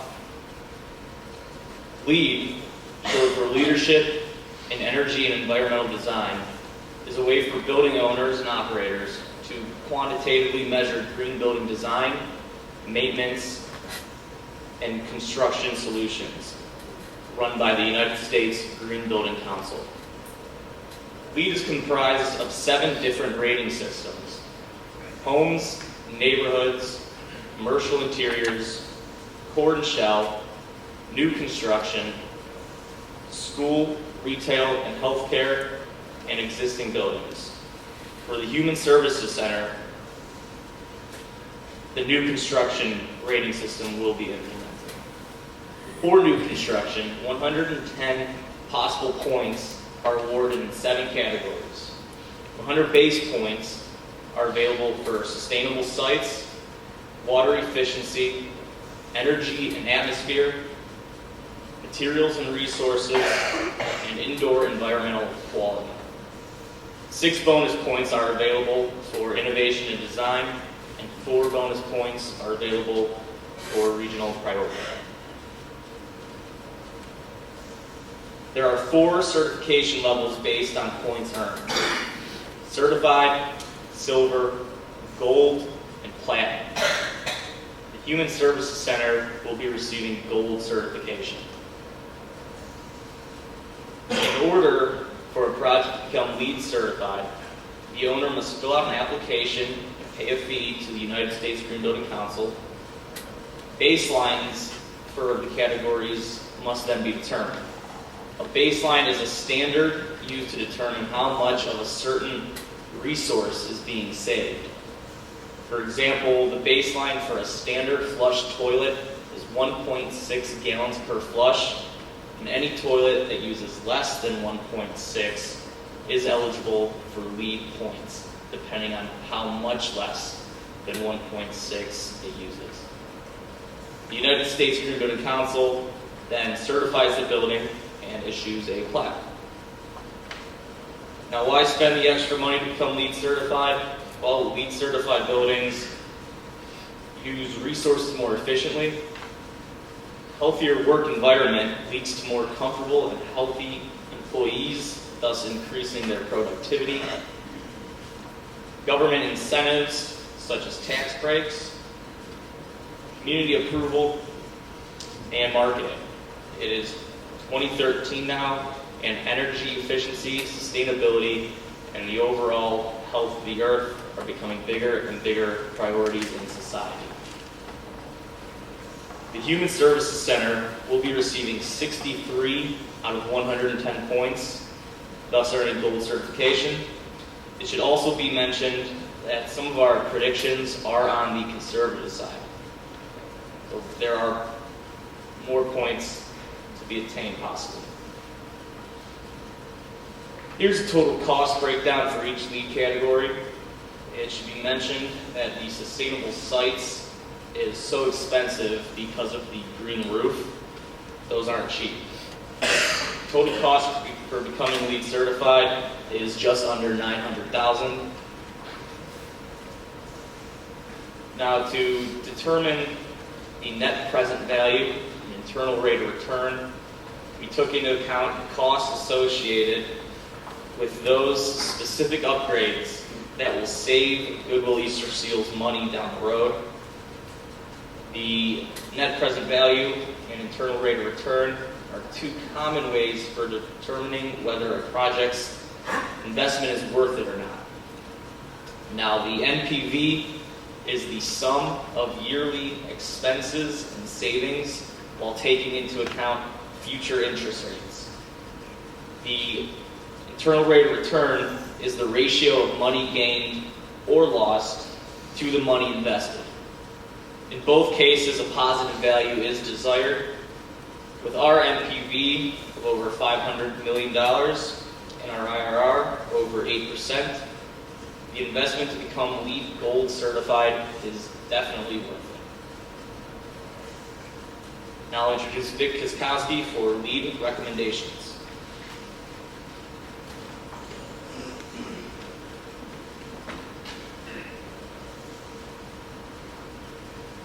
The first section that I would like to discuss from the LEED for New Construction Rating System is sustainable sites.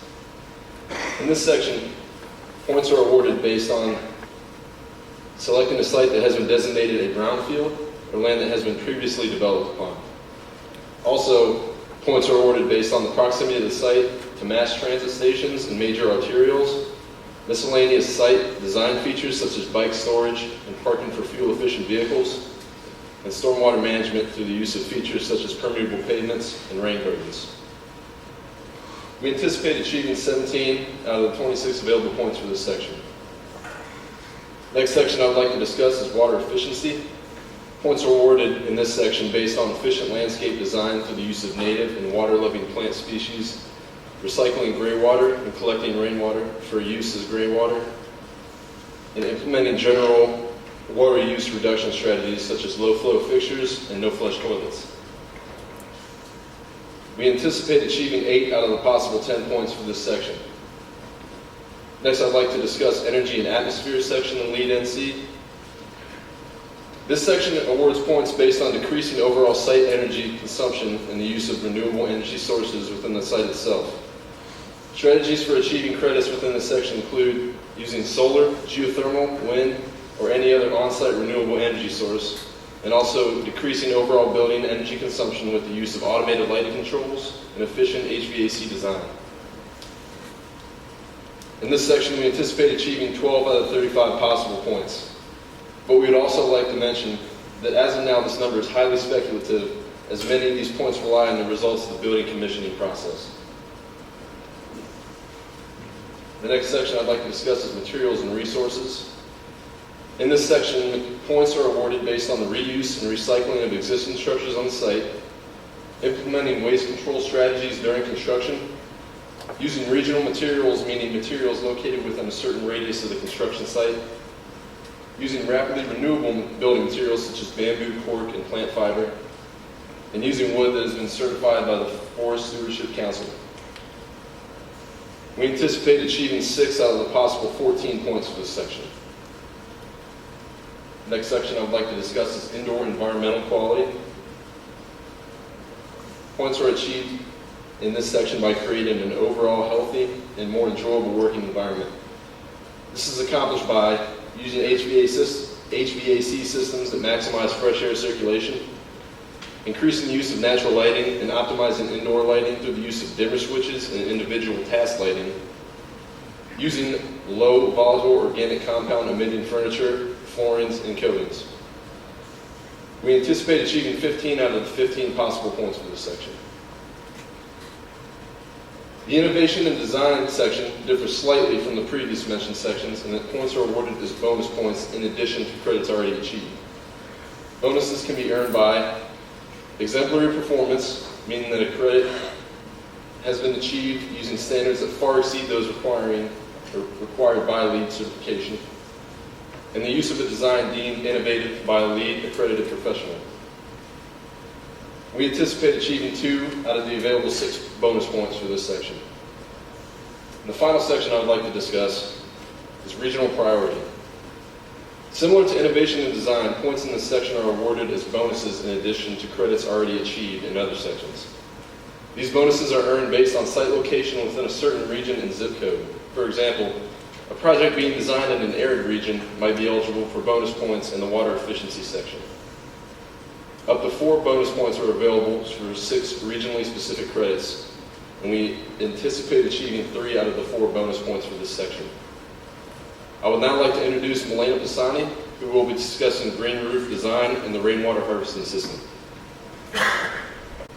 Thank you, Vic. A green roof, in the most basic sense, is several inches of soil that is placed on top of the structural roof in which plants are grown. There are 2 types of green roofs: extensive, which have soil depths ranging from 1 to 6 inches, and intensive, in which soil depths are greater than 6 inches. Green roofs have numerous environmental benefits that help to fulfill the lead credits previously mentioned by Jordan and Vic. Such benefits include the reduction of stormwater runoff by retaining a significant amount of rainwater in the soil medium. Also, since vegetation does not absorb as much heat as a conventional concrete or asphalt roof, the green roof will lower the building's contribution to the heat island effect. Also, green roofs will provide some habitat for pollinators and birds, as well as serve as open space on the site. The thin soil layer provides additional insulation for the roof, which reduces the cost of both heating and cooling. Furthermore, since green roofs protect the roof structure from exposure to the elements, green roofs typically last twice as long as a conventional roof. For the Human Services Center, we have selected a modular green roof since it is both easy to install and maintain.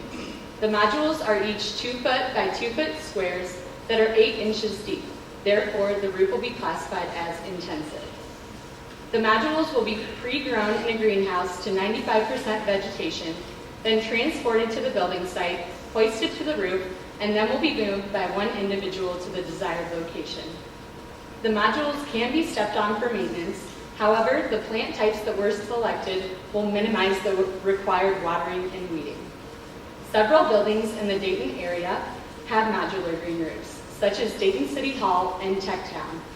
Occupants of these buildings confirm that the modules will require minimum upkeep, mostly comprised of weeding. The green roof will be placed on 75% of the total roof area. As shown in the diagram, the remaining 25% will be left exposed for pathways, skylights, stair access points, and mechanical systems. The benefits of the green roof were based upon values established by a study conducted at the University of Michigan. The study evaluated benefits such as decreased heating and cooling costs, improved air quality, and the reduction in stormwater runoff. Based upon these values, the additional upfront cost of a green roof over a conventional roof will be offset after 18 years. Since a conventional roof would need to be replaced after 20 years, while a green roof will typically last for 40 years, the cost comparison of a green roof to a conventional roof after year 20 begins to significantly favor a green roof. Plants were selected for the roof based upon our geographic region. The plants are all native, meaning that they originated from the Dayton area, or adaptive, meaning that they are not local to the region but are suitable for our climate and soil conditions. While a significant percentage of the rainwater can be stored within the green roof, once the roof reaches maximum saturation or all the pores in the soil have been filled, some water will begin to run off. Thus, the environmental group has determined how much water the soil can retain and how much water is expected to run off the roof under various storm conditions. The composite curve number and time of concentration were determined and then used to calculate the maximum flow and volume of runoff for the 1, 10, 50, and 100-year 24-hour storms. These storage capacities were calculated assuming that the soil was completely dry at the beginning of each of the storms. As you can see, the green roof will retain a significant portion of the runoff for each of these 4 storms.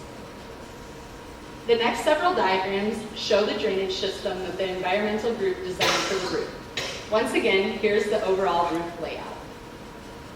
The roof was then broken into 12 areas, each of which was sloped inward at a 2% slope to ensure proper drainage.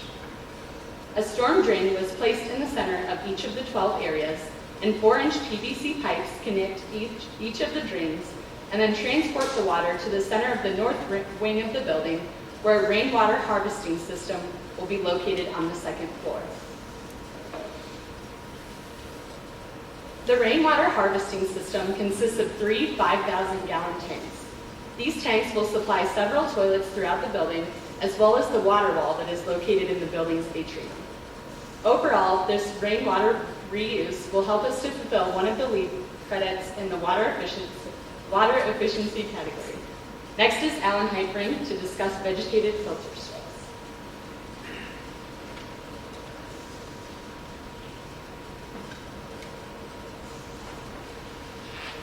Vegetated filter strips are used to handle runoff from a site. These basins are composed of soil media, mulch, and various types of plants and vegetation. They allow pollutants to settle out and filter out, and stormwater runoff to recharge back into the soil. Some benefits of using these filter strips include helping with the water quality treatment, as well as decreasing the impervious surfaces on site.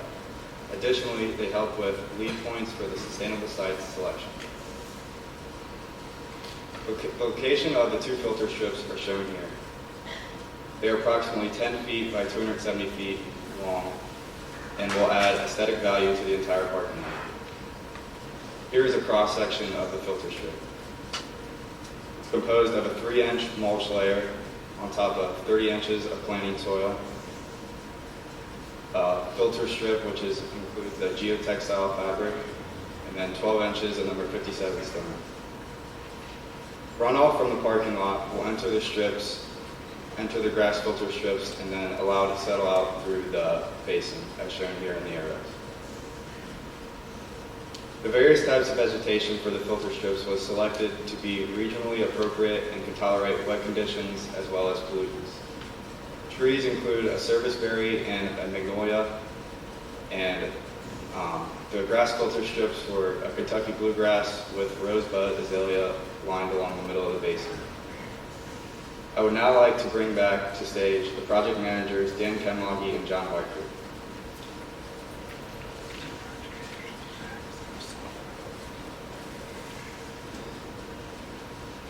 Thank you, Alan. We will now end our presentation with a brief explanation of the project's schedule, design cost, and the engineer's estimate for the cost of the Goodwood Easter Seals Regional Headquarters and Human Services Center. The schedule was developed using Microsoft Project to assist the design team in completing the project on time. The schedule allowed each group to break down the scope of work into smaller, more manageable tasks, and provided a basic flow for what tasks would need to be completed in order for the next task to begin. It also provided groups a timeline for completing work that would ensure the project was completed on time. Here's a timeline of cumulative hours worked on the project, broken down by each month. We were introduced to the project in November 2012, at which point project managers and team leaders were appointed, and each design team was formed. During the latter part of the semester, design team tasks were assigned to team members. We then researched their tasks, developed design ideas, and gathered any information or tools they would need to design their components. January, February, and March constituted the majority of the hours worked because it was when the main design phase for the project transformed from an abstract idea to specific design components recorded on paper and on computer programs.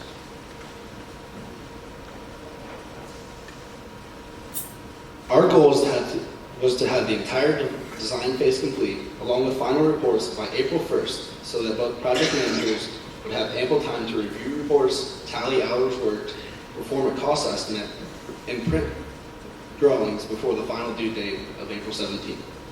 This goal was met by March 27th, 5 days ahead of schedule, because of the hard work put in by every design team member and the determination and organizational skills of the design team leaders. We're now looking at a graphical representation of total hours worked by each design team, as well as an average hours per person breakdown. The close correlation among hours worked per person values for the design teams shows that each team had a comparable amount of work to be done, given their size. Project managers believed that the distribution of work was adequate and that idleness of group members was healthy. Engineering fees were associated to each role by developing an hourly rate. This hourly rate was developed from an average yearly salary for each engineering role as defined by the 2004 Project Management Body of Knowledge. The annual salaries were then adjusted for inflation to 2013 by using a 5% interest rate and rounding to the nearest $1,000. Hourly rates were taken from each annual salary, assuming a 40-hour work week for 50 weeks a year. Each of these rates was then multiplied by 2.5 to account for profit, overhead, and burden. All the hours worked by the two project managers were logged under senior project management. All the hours worked by the team leaders were logged under project management. Design team members' hours were logged into the last 3 categories, depending on the designer's work, whether it was research, design, drafting, or report.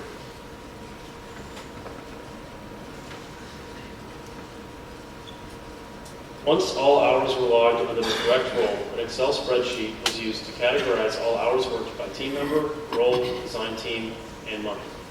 A cost by design team pie chart is shown here. The total for billed hours by the design team came to 3,466 hours, costing a total of nearly $321,000.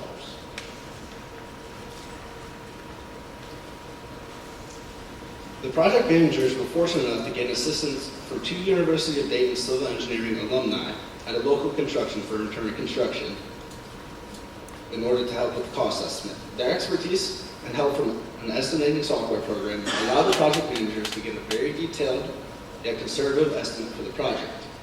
A detailed engineer's estimate can be found in the project management report, but here's a quick breakdown of the estimated construction cost of the newly acquired land development.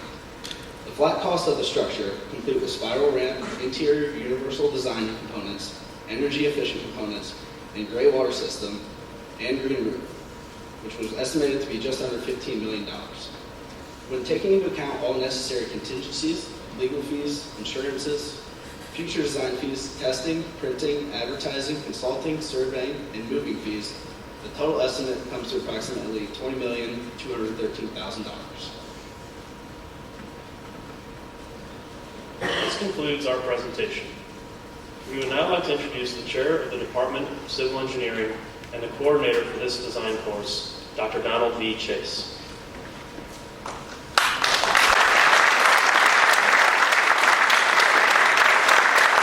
Thanks, Dan and John. I also would like to add my own personal thanks and thanks on behalf of the faculty of the Civil Engineering Department. I would like to thank the first year, sophomore, and junior students for coming out at a very early hour in the morning on a day when there aren't any classes to see what you'll be doing in the next couple of years. I also want to thank the professionals that came out this morning, the mentors, your assistants, your support is invaluable. I also want to especially thank Lance Dietrich, Ms. Luttrell, Easter Seals, and Goodwill of Great Miami Valley for giving us this very, very interesting project to work on. It permits us to take the individual components of civil engineering that we've learned on an individual basis and coalesce it into a comprehensive design project. This is a really, really unique project and a unique class, and I think the students enjoy it. I know I enjoy it. But more than anybody, I want to thank the parents and the families for coming out. Some of you have driven a long way. I know your children support it. I really do. Thank you so much.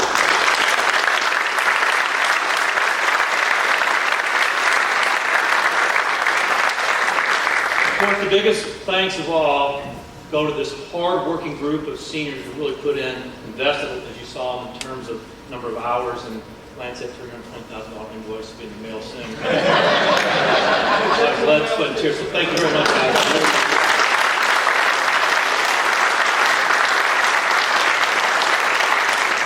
At this point, I'd like to invite the group leaders on stage so we can entertain some questions.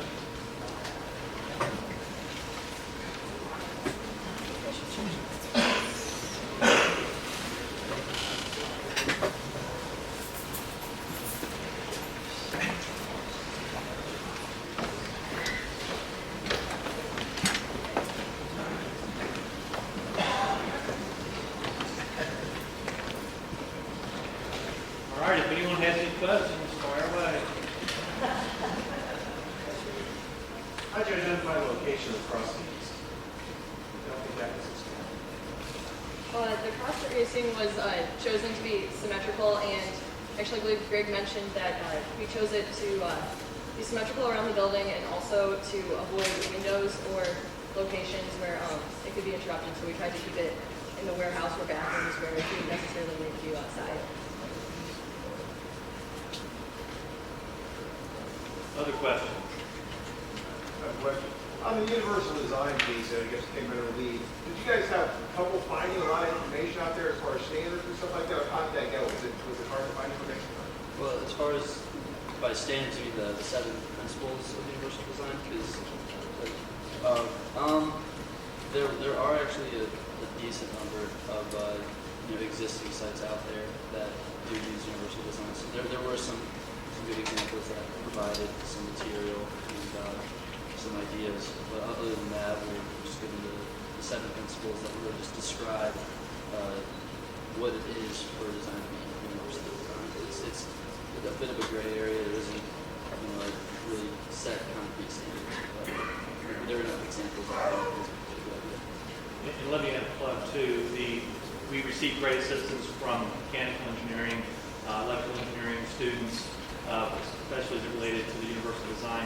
They will be giving their final presentation on April 26th and 27th, I believe. So we can actually send you that information if you send their particular presentation. They'll give specific details on the universal design.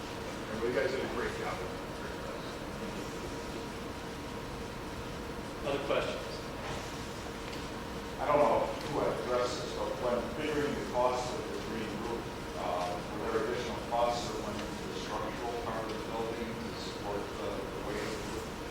Right. Who absorbed the cost of that roof construction?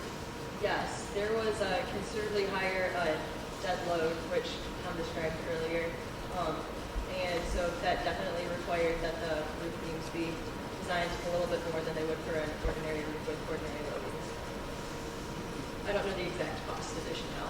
Our environmental group was able to find a certain PSF loading that the green roof would provide in addition to all the snow loads, wind loads, rain loads. So they included that in the calculations in order to beef up the roof and support the green roof.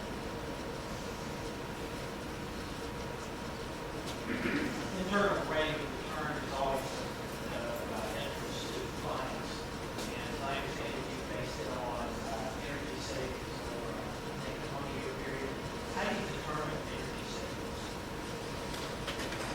Just from using the best kinds of case studies that are out there, it was actually a pretty difficult part of it for us to find accurate numbers that are consistent, but we just did the best that we could using whatever studies were out there.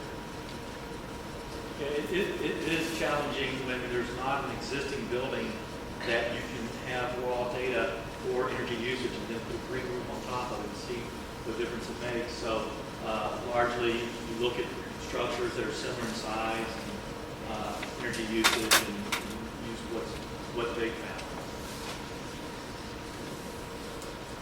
This kind of exercise kind of bridges the gap between, I'm sure, academic exercise and the real world. I guess I'm interested in what the managers felt like they gained any practical experience from going through this process.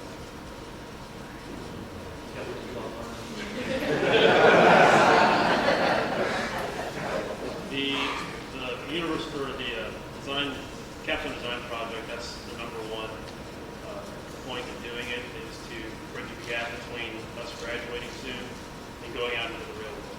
So to get the real world experience of managing our own groups, having, other than Dr. Chase here, we're kind of on this kind of a free-for-all. We manage ourselves, we stay accountable for ourselves, and just it's a very good experience for everyone.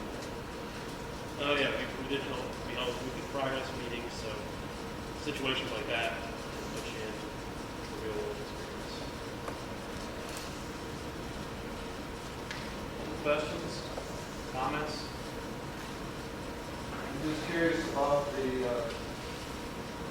actual design for the project. Is that going in currently, and how does it compare with what the students do? It is going on concurrently. I just talked to Lance and with Greg about it. He said they're kind of going through the beef of the design right now. I think their design, I think the building is smaller, and I think they're probably going to cost a little bit less. I think that ramp we included was slightly expensive, and I don't think that you guys are including that in there. But I think Lance came in, or Jason came in. He's the architect that's working on it. And he kind of gave us some of his ideas when we were early on in the design phase. So we kind of tried to model after what they were doing, but I'm sure it's similar but different in many ways. And the student, I might add that the students were asked not to parallel or not really to go seek out design from them going on at the same time, because I wanted to see what they could come up with on their own devices. I think they did an excellent job.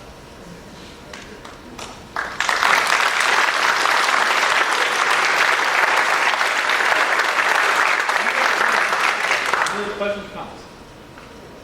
Did you guys learn anything about yourselves and your abilities to manage internal conflicts or communication type things as you're going through this biggest project? I mean, there's a huge group of folks there. How do you do with that? Luckily for us, there weren't a whole lot of conflicts, and throughout the design phase, there were sometimes some communication breakdowns. So it reemphasizes the importance of strong communication within groups and among the groups when they need to work with each other.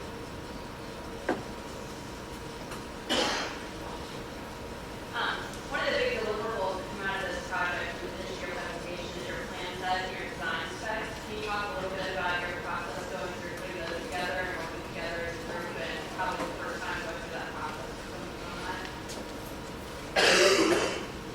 Well, for the transportation group at least, we did the bulk of the design before we started with drafting of the report.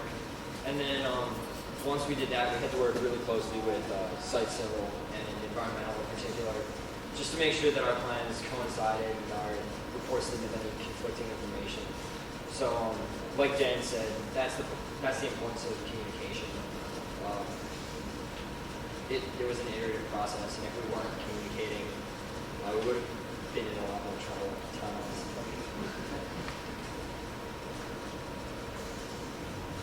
Any other questions? Now this building looks like an L-shaped building, right? Yeah. Did you account for the construction joint, or when you distribute the load that way? To me, I didn't see the dimensions, so is it a regular shaped building? I don't know. So what is your? Well, I think that was a little bit beyond our scope of work.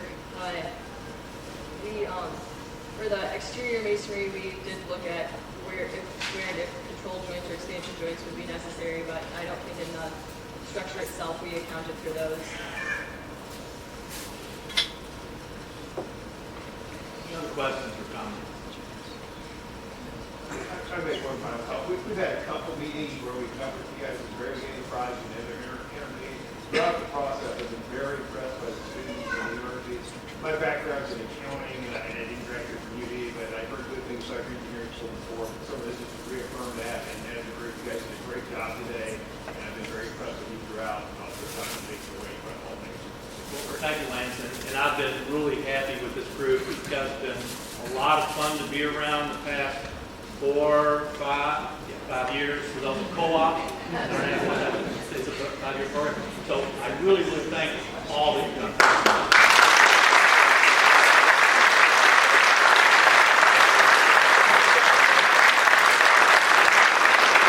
There are 2 sets of plans and construction documents up here on the stage, so if anyone would like to come up here and peruse through them, you're welcome to do so. And thanks again to everyone for coming out. Very much enjoyed you having us all. Thank you.